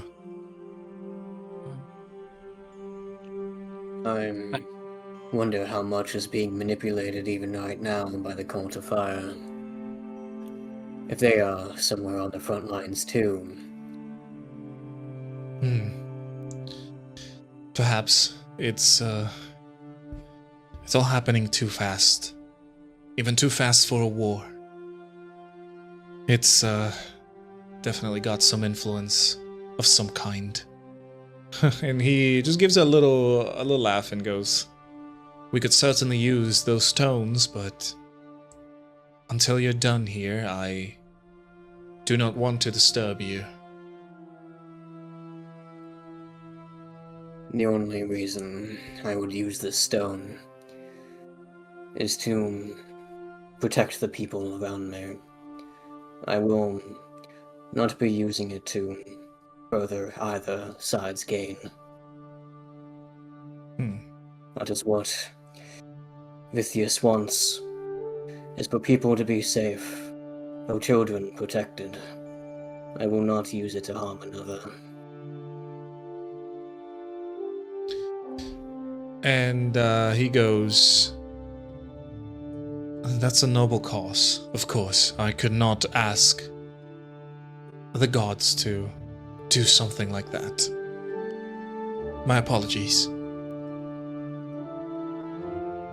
But the Cult of Fire is a different story. and stopping the war is another one as well. I am happy to stand in front, to act as someone to stop the war from getting worse, but I will not hurt the innocents that are part of it. Understood. Well, if the war extends over to here, just know that we will be fighting for true justice. You can see, I'm like, sure I we mean, will. oh, sorry. You can see the moment, you're fine. The moment that, Mistbell was mentioned, Kipper gets a little more tense than he already was after seeing the convulsing of Taurin. Mm-hmm. And he's just like, I hope just, the advantage of being literally an island in the middle of a giant lake, at least that will give them some strategic way of staying isolated for a bit longer or defending themselves. But if you find yourself in Mistbell, I do know a blacksmith that could probably at least help you or your comrades out. Honestly, setting up a base in Mistbell wouldn't be a bad idea considering its strategic point. But if you're looking for blacksmith, his name is Jagrin. Jagrin. I'll keep that in mind. I'll let my contact know. And we have allies. He's an old friend of mine. I trust him. Good. I appreciate that, and I'll make sure to let him know that we are friends. For now, I should leave you to rest. I will go and wait for Taurin to wake up.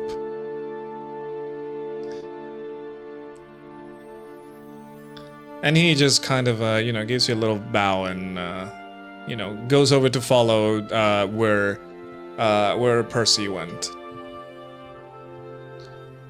And you guys are obviously free to talk to Borealis if you want, or, if you need to rest or something.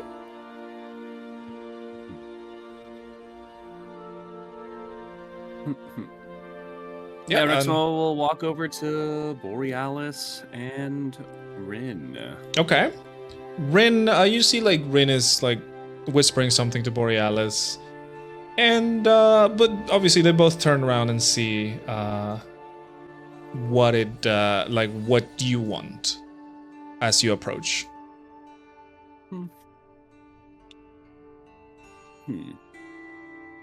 I'll bow my head to Lady Borealis, and then I'll just look over to Rin and just ask, so are you heading out soon?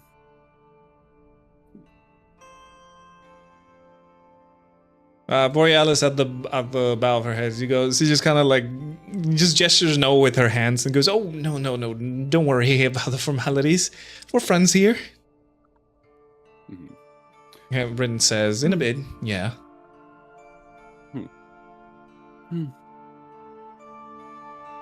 I would like to accompany, if possible. I know you're concerned about my health, but I assure you, I've been through much worse, and I feel much better after, all of that. And he just hand waves towards the glass chamber that they were in just moments ago.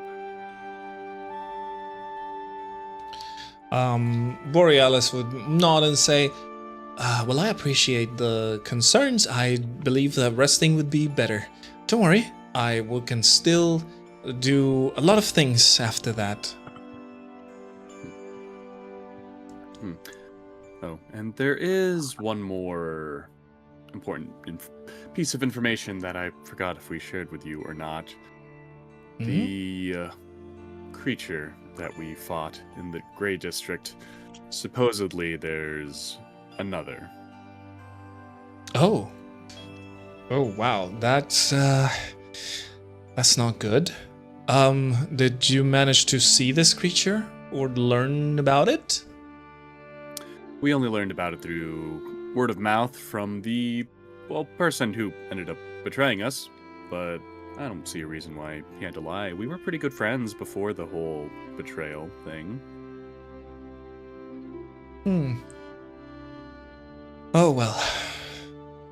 I guess the answers will be down in the sewers. I can't have you going down there just yet. But if there is another creature like that, we have a very big chance of finding it down there. That is why I need you all to be in top shape. Tomorrow I will be busy since the Inventors Fair will take place. But after that, we can probably go through some briefing and maybe perhaps we discuss what to do next in terms of planning. And if things are favorable in the Inventors Fair, I might be able to give you all a pass so you can freely enter through the gates to the upper city.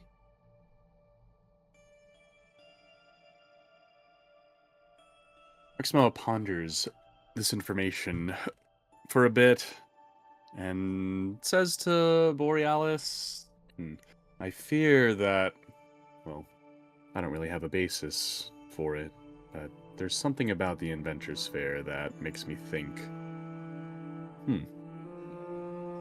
he'll be an event of great implication this year. Rin crosses her arms over her chest and she frowns a little bit and she goes, I'll bring the dog, don't worry. Anything else about the place?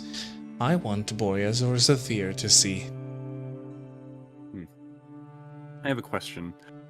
If an inventor were absent, would their invention still make its way to the fair? Borealis goes, I don't think so. The inventors are usually the ones who have to take their inventions. All right. A look of relief washes over Rexmoa upon hearing this.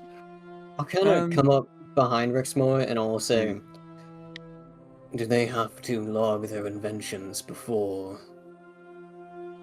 Not necessarily their inventions, but they do have to log their own names. But I mean, if one or two of them are missing, which in the case of recent happenings should not be that far off from what may happen, I'm sure there wouldn't be an issue if a couple don't show up. And she looks a little bit, kind of sad at what you're mentioning, and she goes, oh, your friend, he was one of those inventors, right? That is correct.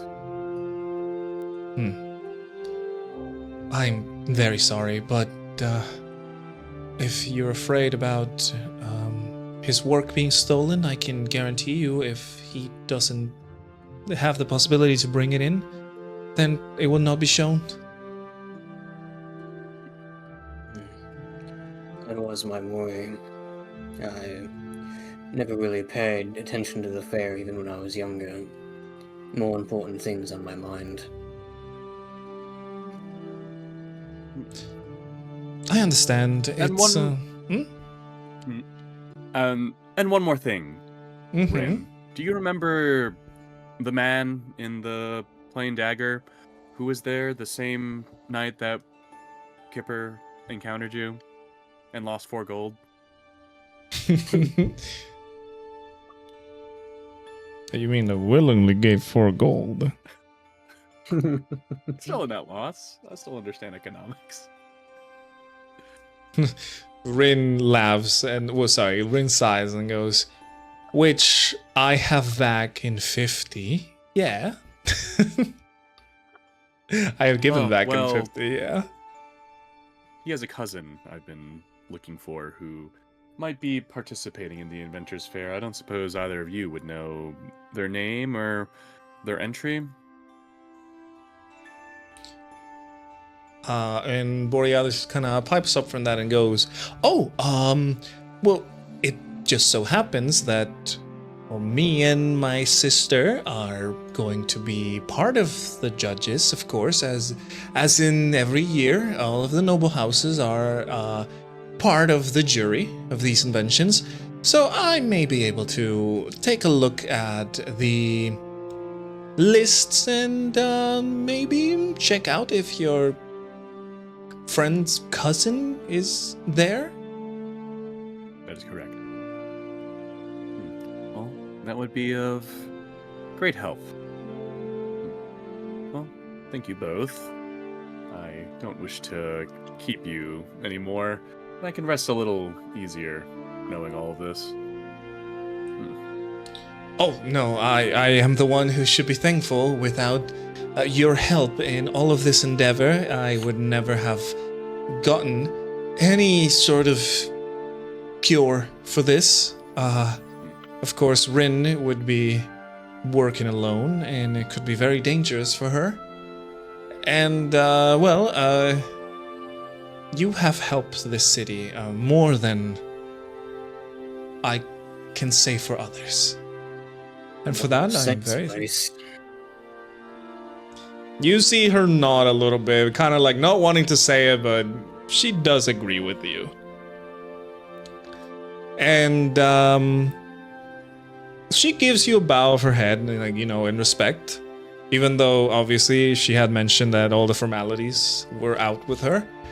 And she kind of gives you a little smile, Rexmoa, and goes, you are very well-mannered. Where did you say you were from?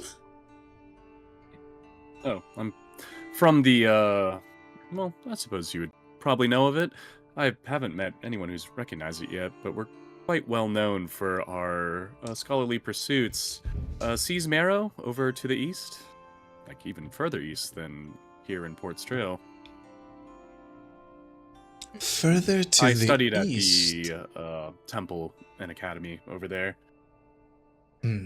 Still feeling like I heard that before, but I can't figure out where. Well, I guess the archaeological and anthropological pursuits aren't as well respected nowadays. What in the world has happened? She goes, I might have to look that up. I'm not very aware of this place. I will check my maps later, and maybe we can discuss about this with some dinner, once you're well rested, of course. I'm assuming the battle has not allowed you to sleep at all. Yeah. Thinking about it, Rexmoa cannot recall the last time he has rested. It would have been a while back, because remember, the fight happened at night, Yeah. so technically you guys haven't slept. Yeah, it's been a day. Definitely are fatigued. And I think Rexmoa would be feeling it now that his stress levels are down and no longer fueling him. Last rest was after our encounter with the Shadow Druid and the Counselor of the Saints. Rin says, there's also other important things to do though, but we'll talk about that after the fair. And she puffs and then just kind of leaves the area. You can see like she's got a little bit of an attitude now. Her ears are flat and her tail is just kind of down. I heard they outgrow that after they, pass the teenage years. And that would make Borealis laugh a little bit. And she goes, okay, well, I'm thinking I'm going to have to take a look at your place, learn a little bit of its history. If there's a lot of scholarly people in there, I would love to visit. Yes. We have a great library of knowledge collected from all over the place, actually. I was on my way back from expedition and then I ran into, these three, and, well, I was going to be on my way home, but I've kind of gotten sidetracked by important business, which you are aware of. Yes, well, that just piqued my curiosity now. I will definitely take my time to find this. And, well, I should not have you staying here for too long. I'm pretty sure Percy will give you some fresh clothes and you can use the rooms. Again, if you wish to sleep, I'm not opposed to having you. And of course, we can have a celebratory dinner once you're done.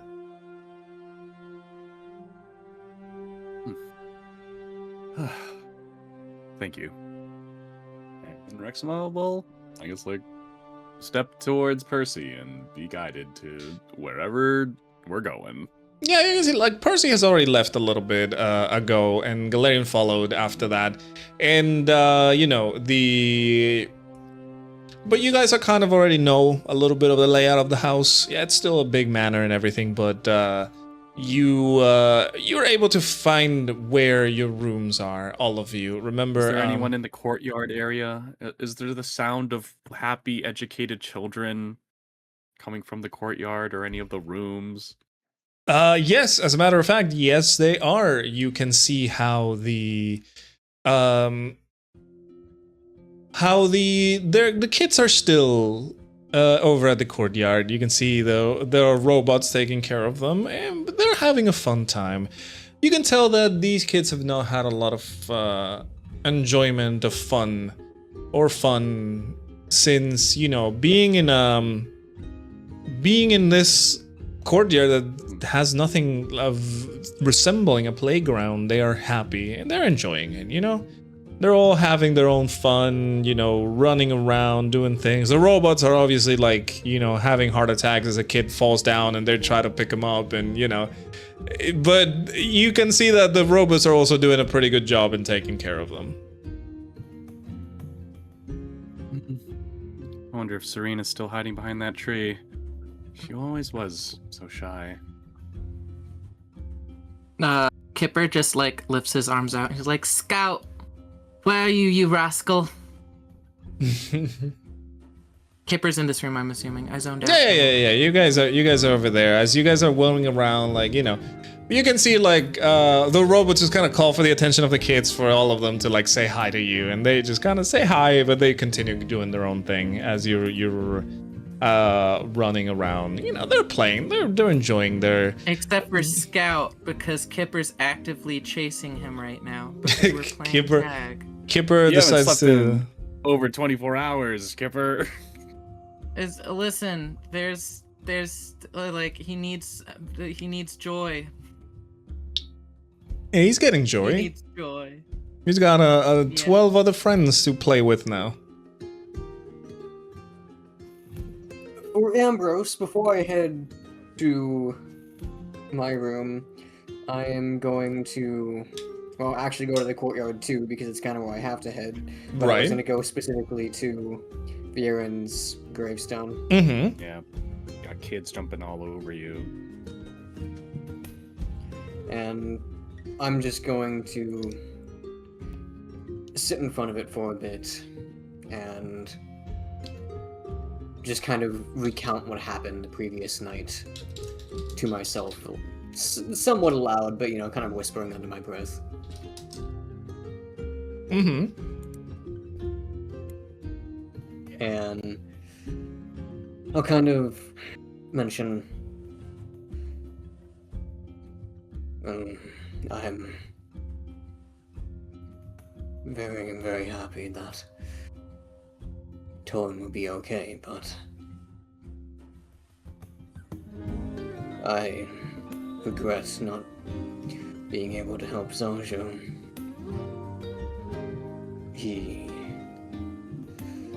Our situation was slightly different, but Zaljo and May, it was like you and I. I was searching for a way to fix things for us, and there was nothing. So I was going to settle things the only way I learned. Sword in hand. And then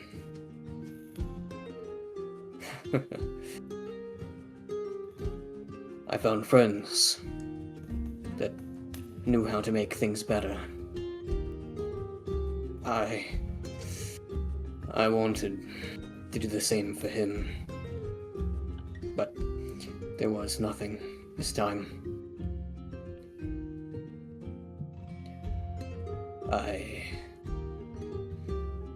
In the future, I am going to make sure this won't happen again. With them, I'm sure that we can fix things here. Stop this insanity beneath the city. I don't know if anything can be done about the Saints, but at the very minimum, I refuse to let these shadow druids sit around here and experiment on people. I won't allow more to be like Saljo and May, who could have had happily ever after, who had to have their life cut short because of someone else's greed and corruption.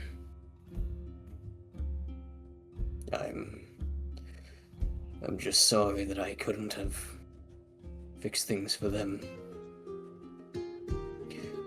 I don't understand why things should have went well for me, but not them. Why did I deserve a better end, and not them?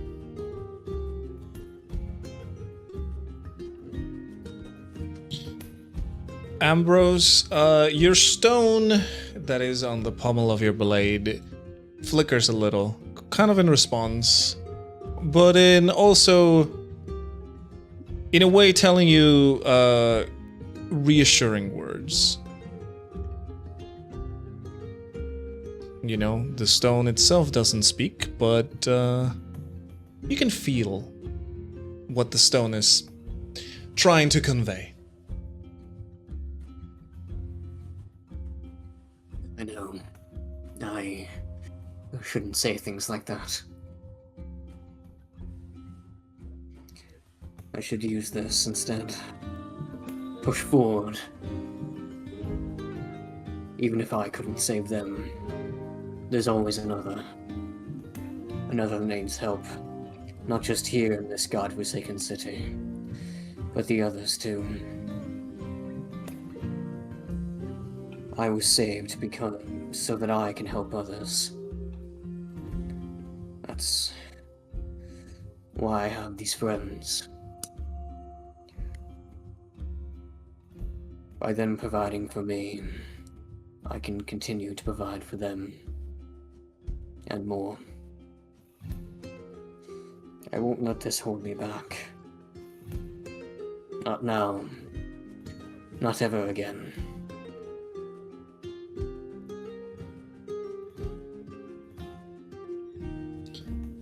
And I'll kind of just sit there for a bit.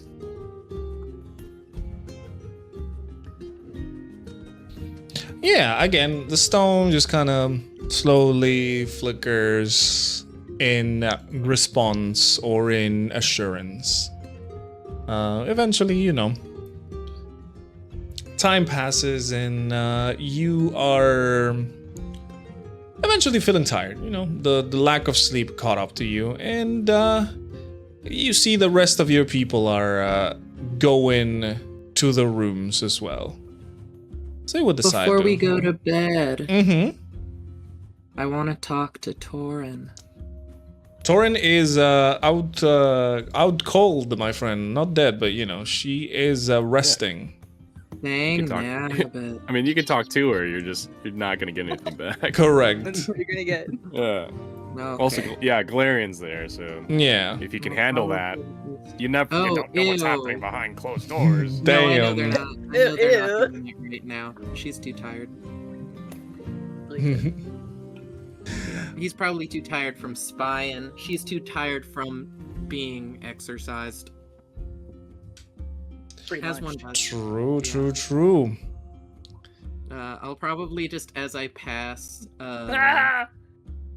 What? Do not Rex. give. Jesus Christ, Villa. It's Do true. not- It's important that everyone should know that. It is true. It is true. We've all heard it. Do not give tea to unconscious people. Can't Damn. drink the tea. It's not okay. It's very true. Very true. As Kipper walks past whatever room that Taurin is in, he's just gonna, assuming the door is closed, he's just gonna Mhm. pause and like hold his hand out to knock, and then he's going to decide not to and walk away. And be like, He hears crying behind the door. no. Taurin hears crying from the other side of the door. Aw. We both hear crying from each side of the door. We're all Twitches. we're all crying It's here. called competitive crying, and I am so good at it. We're all Tears crying up the here. sleep. Yeah, but Aw. not yet. Hmm. There's crying for later. I'll wait till you're awake. That's for dinner and dessert. That's funny. Good. Well, one thing that Rexmoa is going to do when he enters his room is he's going to re-roll the carpet and reveal the little sigil that he's drawn to summon his bird. Okay. He's just going to sit in the middle of it and meditate. And he's also Are we going to take his bunking again? armlet off and just like hold it in his hands and think about the day. All right, what were you saying, Bip? Oh, sorry. Are we bunking again? Are we gonna be in? I believe these are singular rooms. aren't Yes, Yeah. the rooms that are in the manor are singular rooms.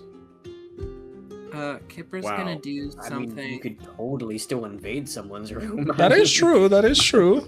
Yeah. Yeah, dude, these are definitely meant to be like single rooms, but to like people Yeah, exactly. like us, These they're are like singular four people room. rooms. These are singular rooms for like people that don't know a Rich. singular room. Oh, rich. Hmm. So Kipper's gonna go into his room, and he's gonna grab his blanket, and His he's gonna blanket. grab his pillow. Like he just removes the whole blanket from the thing, and as he's walking through the hallway, It's it's just probably a dragging giant along the blanket. floor. Oh, God. It's He's like just- literally twice his size. He's just looking like a kid, pretending to be a king, but then using the actual king-size blanket, and it like knocks every vase down as he's going through. No, he's being careful. He's making sure he's not knocking any vases. Okay. But then he just kind of shows up in Rexmoa's doorway, and it's just like,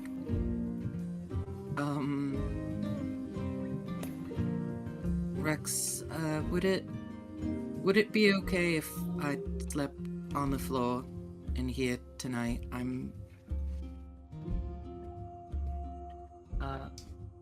Understood. Sorry. I'm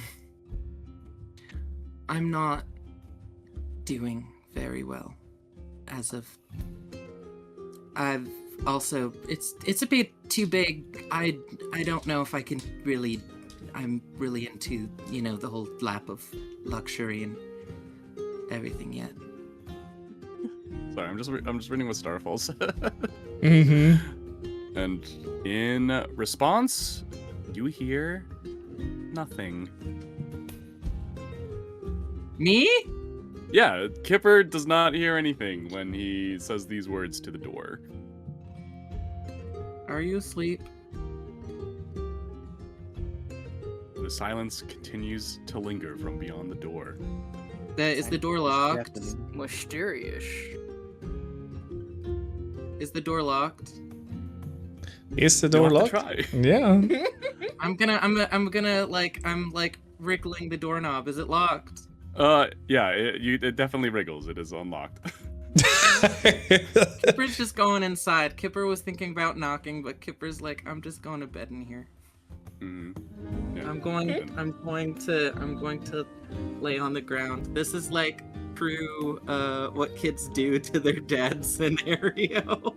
Yeah, and I guess like in the context of this room, when you open the door, you would see Rexmoa like meditating deeply on a sigil carved into the ground, perhaps to Percy's dismay, and he is facing the window with those two large French doors open.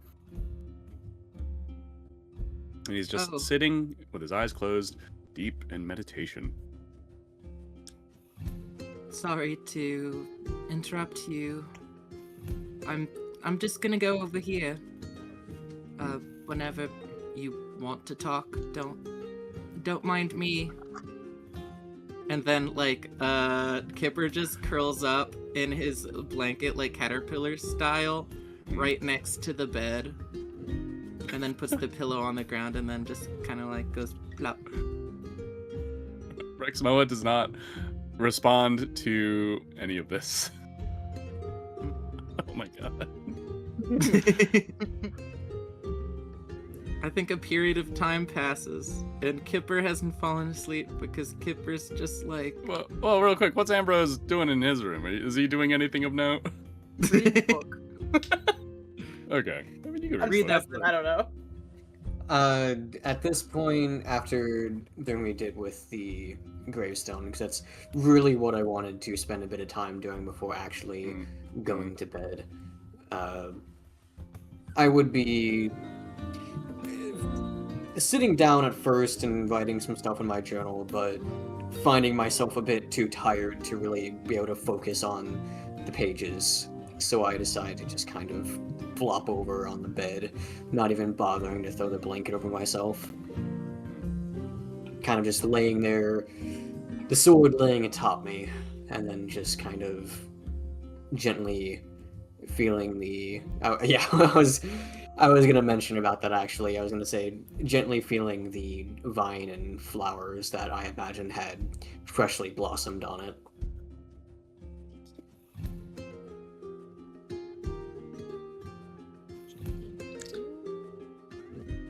Okay. Yeah. And all this time, Rexmoa is just trying to commune with Oris using this stone, and also summoning that bird that he loves. Are you communicating with him successfully? I guess we'll see. So, Rexmoa, I will say the bird will be able to be summoned, as you know, you do the ritual, you do the thing, the bird is summoned.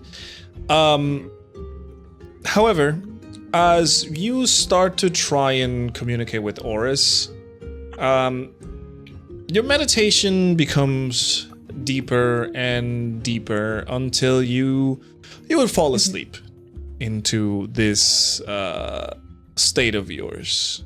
And I'll have to tell you what happens in a moment.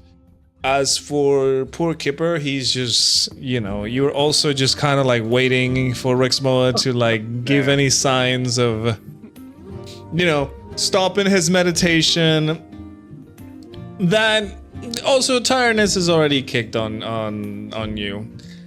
And you are also feeling, your eyes are closing, so eventually you will also drift off to sleep as, Rexmoa is also asleep on his own. And, on the floor. This is so funny. Yes, you are sleeping on your meditation pose, and Kipper is just rolled up in a freaking, a little burrito. First of all, everybody get the advantages of a long rest, please. Since you guys are going to rest. And before I tell you what happens, Rexmoa, I have to do something with little Kipper here. No problem. Oh. So, Oh no. Kipper. You fall into a deep sleep, something that you needed. Your body needed the rest. You feel calm, you feel happy that Taurin has been cured. That is good. Like, you feel like you can rest easy. And for the most part, your mind starts to fly. Your thoughts are, all over in this state of your dreams. When suddenly, Kipper, your dream starts becoming more visible for you. And you find yourself in a place that you have not seen. It is a very nice looking street. A lot of people around it. Many,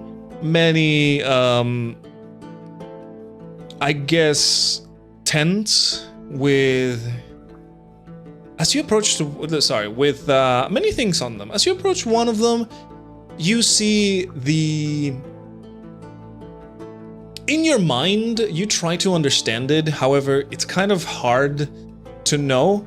But the person in your dreams is presenting you what seems to be a small construct.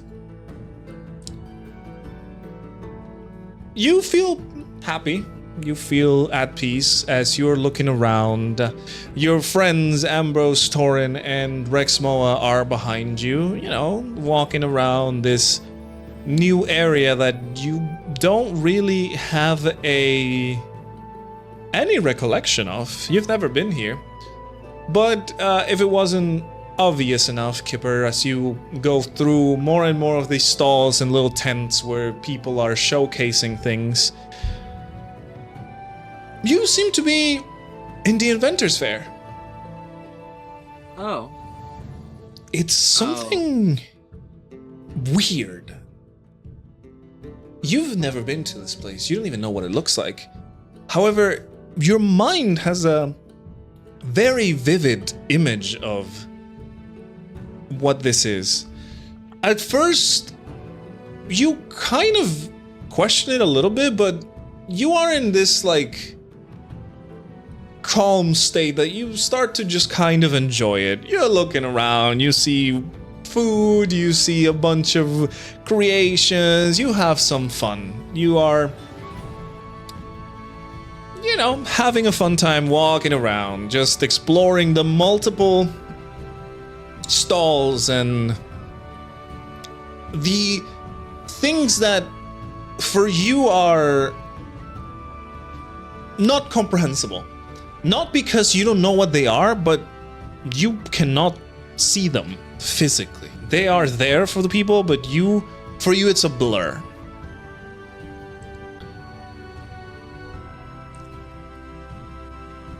And Kipper... Kipper's gonna try and, things that they're looking at that he can't see, I guess you try and go up and try and feel. Can Kipper feel anything? As you try and reach for it, it's kind of fuzzy. It's one of those things where you're trying to grab something, but since it's in your mind, you don't know what you're doing, so it's kind of fuzzy as you try to grab things.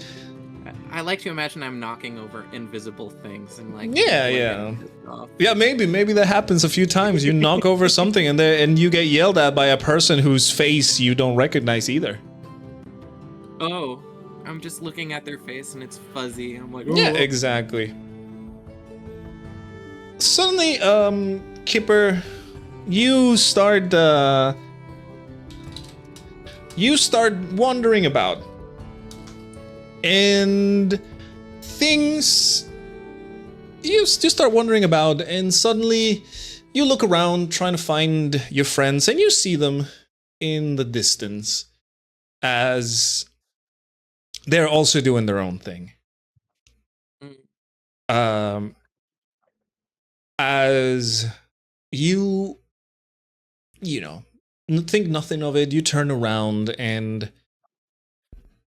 feel a rumble underneath your feet as things are moving slightly.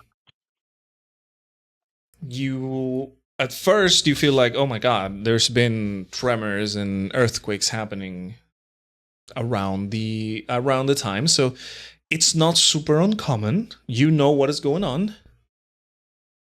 However, Kipper, this time you hear in the distance, it's as if everything else quiets down, and you hear in the distance this roar. It's not of a creature that you have heard. It's a odd roar. And you look around, you start getting a little bit desperate in this sea of people that you're just kind of walking around.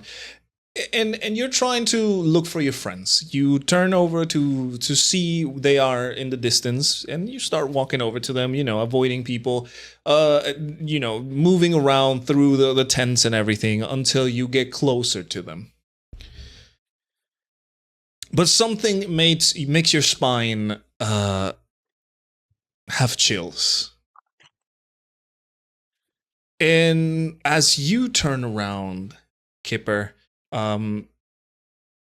you can see, even over the structures, something that, makes your eyes go wide as a giant wave is heading towards the city. Oh, I wonder who sent that. The people Probably not the big wiggle. I don't know. The sea. We're about to find out. The people seem to not really notice this. And Kipper, you freeze in the moment, kind of like a deer in front of headlights. You are completely frozen until the wave hits. And it hits hard. You see everything being washed away with the water. It really was a tough impact, because even you are like, your wind has been knocked out of you because of the toughness of the impact against everything. You see debris and the people whose faces you don't even recognize all over the place. In your mind, you also see how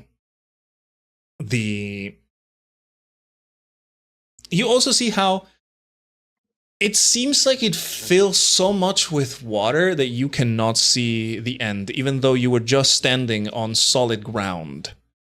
You cannot see the bottom. And slowly, people and things like debris and lower the tents and whatever invention you may have caught eye of start to descend into this darkness of the water, the deep water. You, with very little strength, you turn your head to see your friends are also starting to descend into the depths of this water. Until the point where you're trying to move, but you're very weak, and you try to grab onto them, but your strength is not enough, so they slip past you, and they start to go into the darker part of this water where you're starting to lose visibility of them. Until you feel something pulling the back of your collar. Pulling and pulling and pulling until you see you're starting to go to the surface. And once you're out of the surface, you gasp for air as you know, your lungs are filling up. You can breathe again. The first thing that you hear is a childish laugh.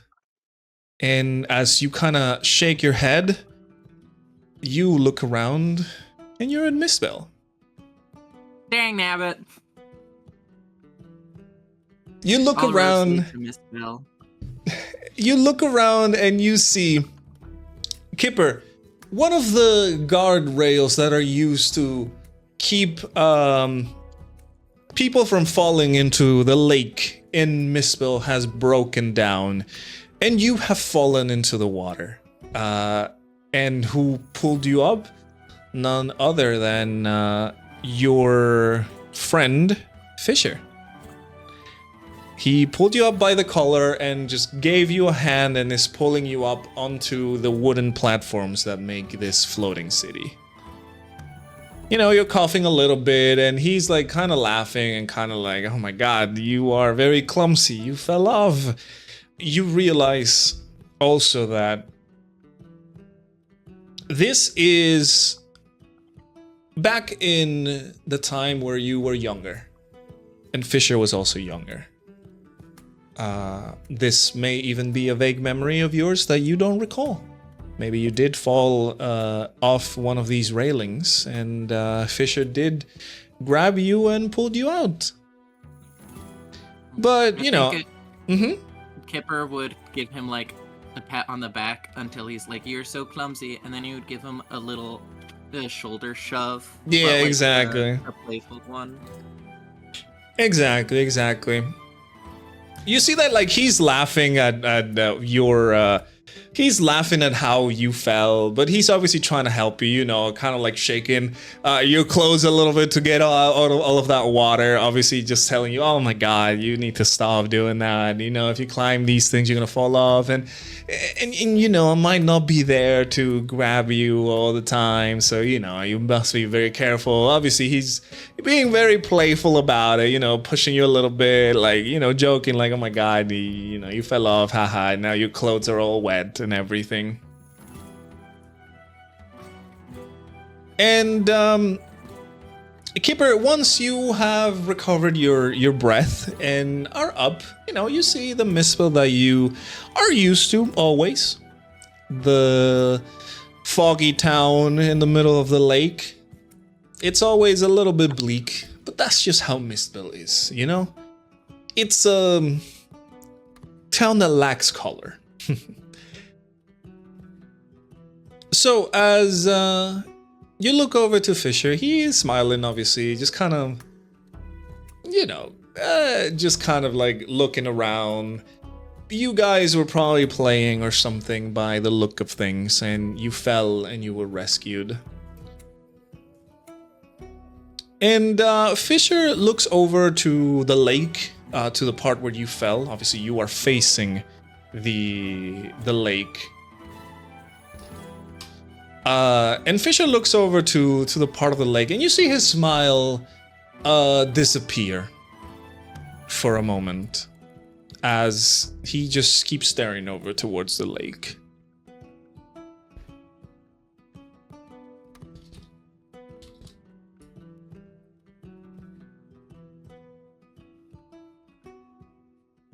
Oh, am I supposed to ask him stuff? Up to you. You see him like he was having a fun time. Like you both were laughing, you both were doing funny jokes and everything until suddenly like he just kind of stops and his smile just kind of goes away. He's staring at the sea, towards the lake.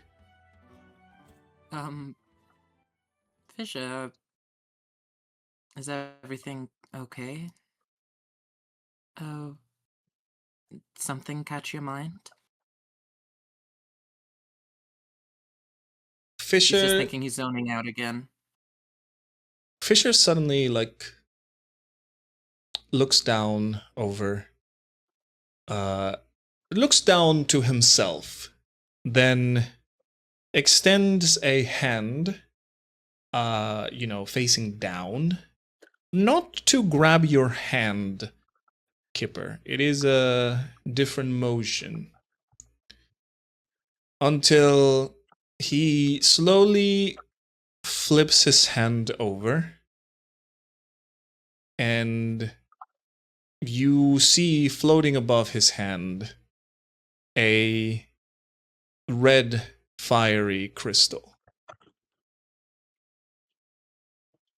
As this happens, the sky on Mistbell starts turning red, accompanying the color of this crystal. And you hear Fisher, now looking at this crystal, say, I did nothing wrong except exist beyond your comprehension. And for that, you locked me away. And Kipper, you start to see how Fisher now is all grown, and the fiery armor that he was wearing that one time that you managed to glance on it starts to manifest on his body. You look down at yourself, and it is your present day self now. Armor and everything ready for adventuring. I think Kipper recognizes from the words that were said, locked away beyond, just for being beyond comprehension. Kipper realizes that that is not Fisher speaking anymore. So Fisher continues. Buried me beneath names. You forgot how to fear. But now you remember. You feel it, don't you? Your divine energy fading. Your magic taking a different shape. Kipper, you feel like your heart skips a beat.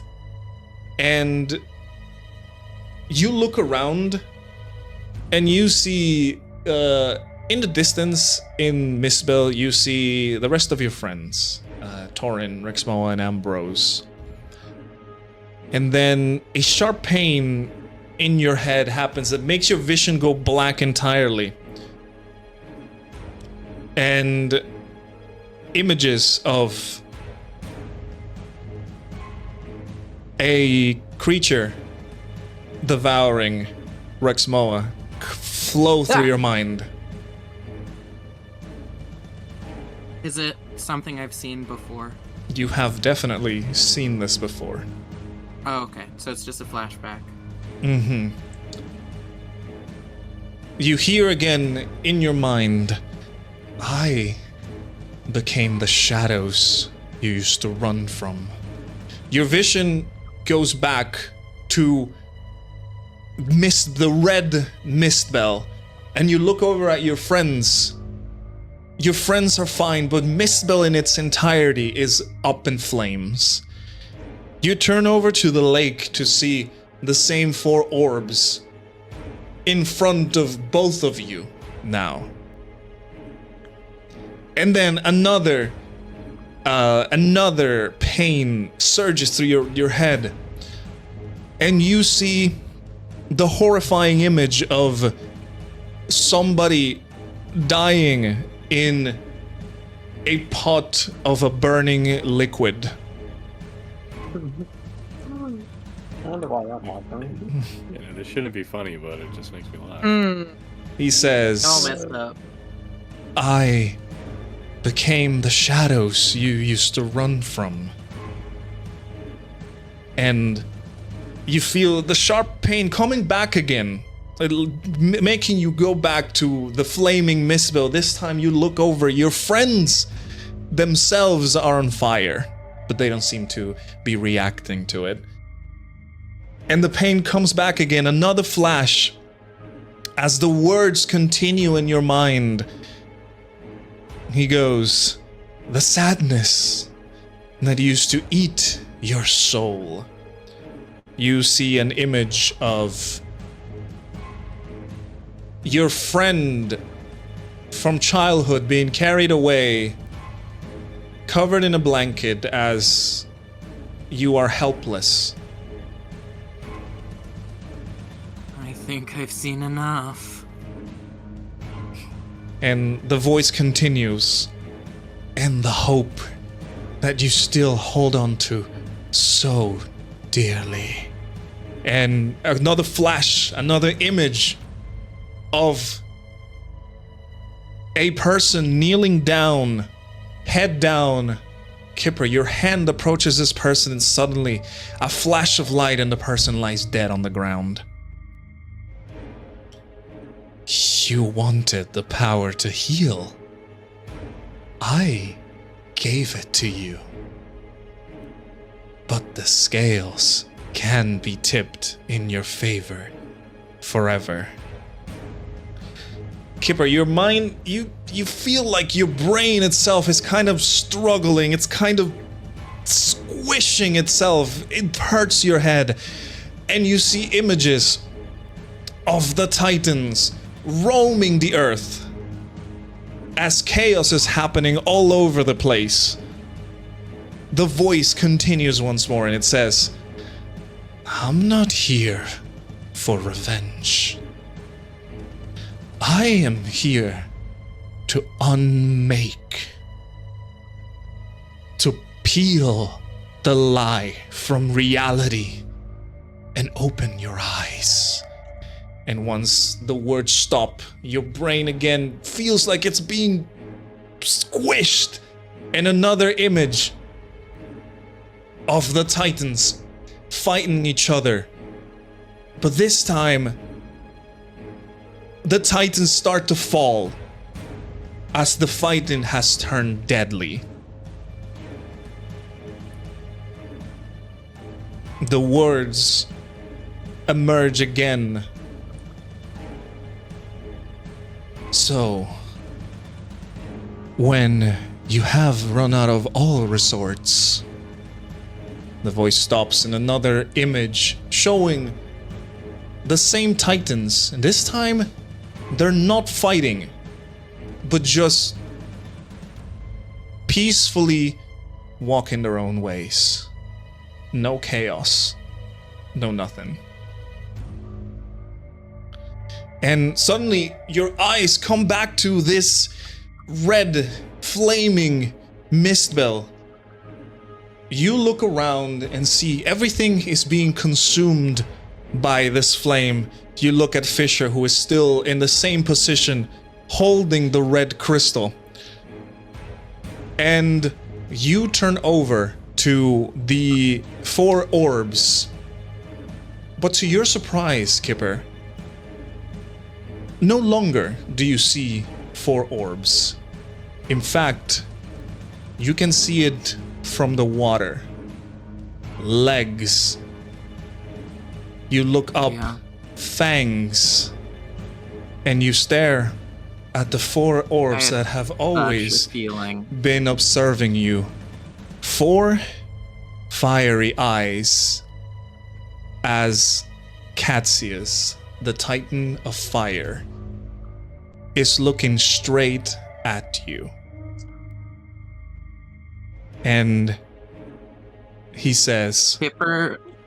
No, go ahead, Oh, go ahead. sorry. Go ahead. As Kipper looks up at Catsius, all he feels is just endless rage. Not at anything except for him. And he repeats again in your head.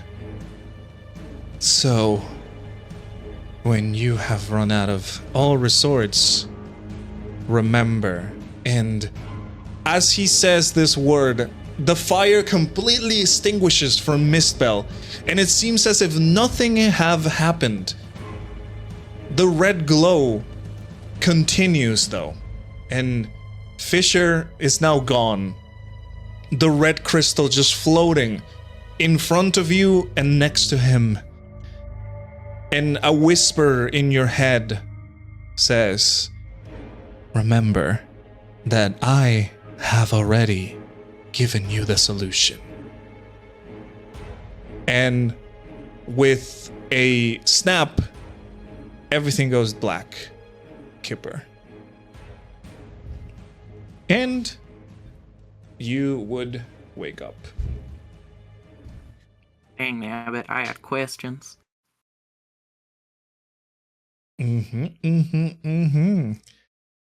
So, with that, we're gonna end the session right there. Because Dun, dun, dun. we don't have a lot more time. And I need to tell you, Rexmoa, what you are going to see in this next session. Next time. Next time, Crenia's indeed. Next time on Crenia's Dang. Awakening. Yes. I had such a feeling. I was like, for the longest, like for a good amount of time now, I'm like, the orbs are eyes. Like 100, like the orbs, like Miss Bell has been on fire more than once at this point.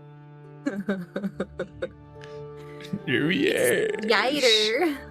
These dreams just keep on being like, haha, just kidding, you're back in Mist Bell. I'm back in the freaking building. Exactly. Yes, sir. Yes, sir. Alrighty. So we are going to say goodbye to the people that are watching the VODs on the YouTube channel. Goodbye.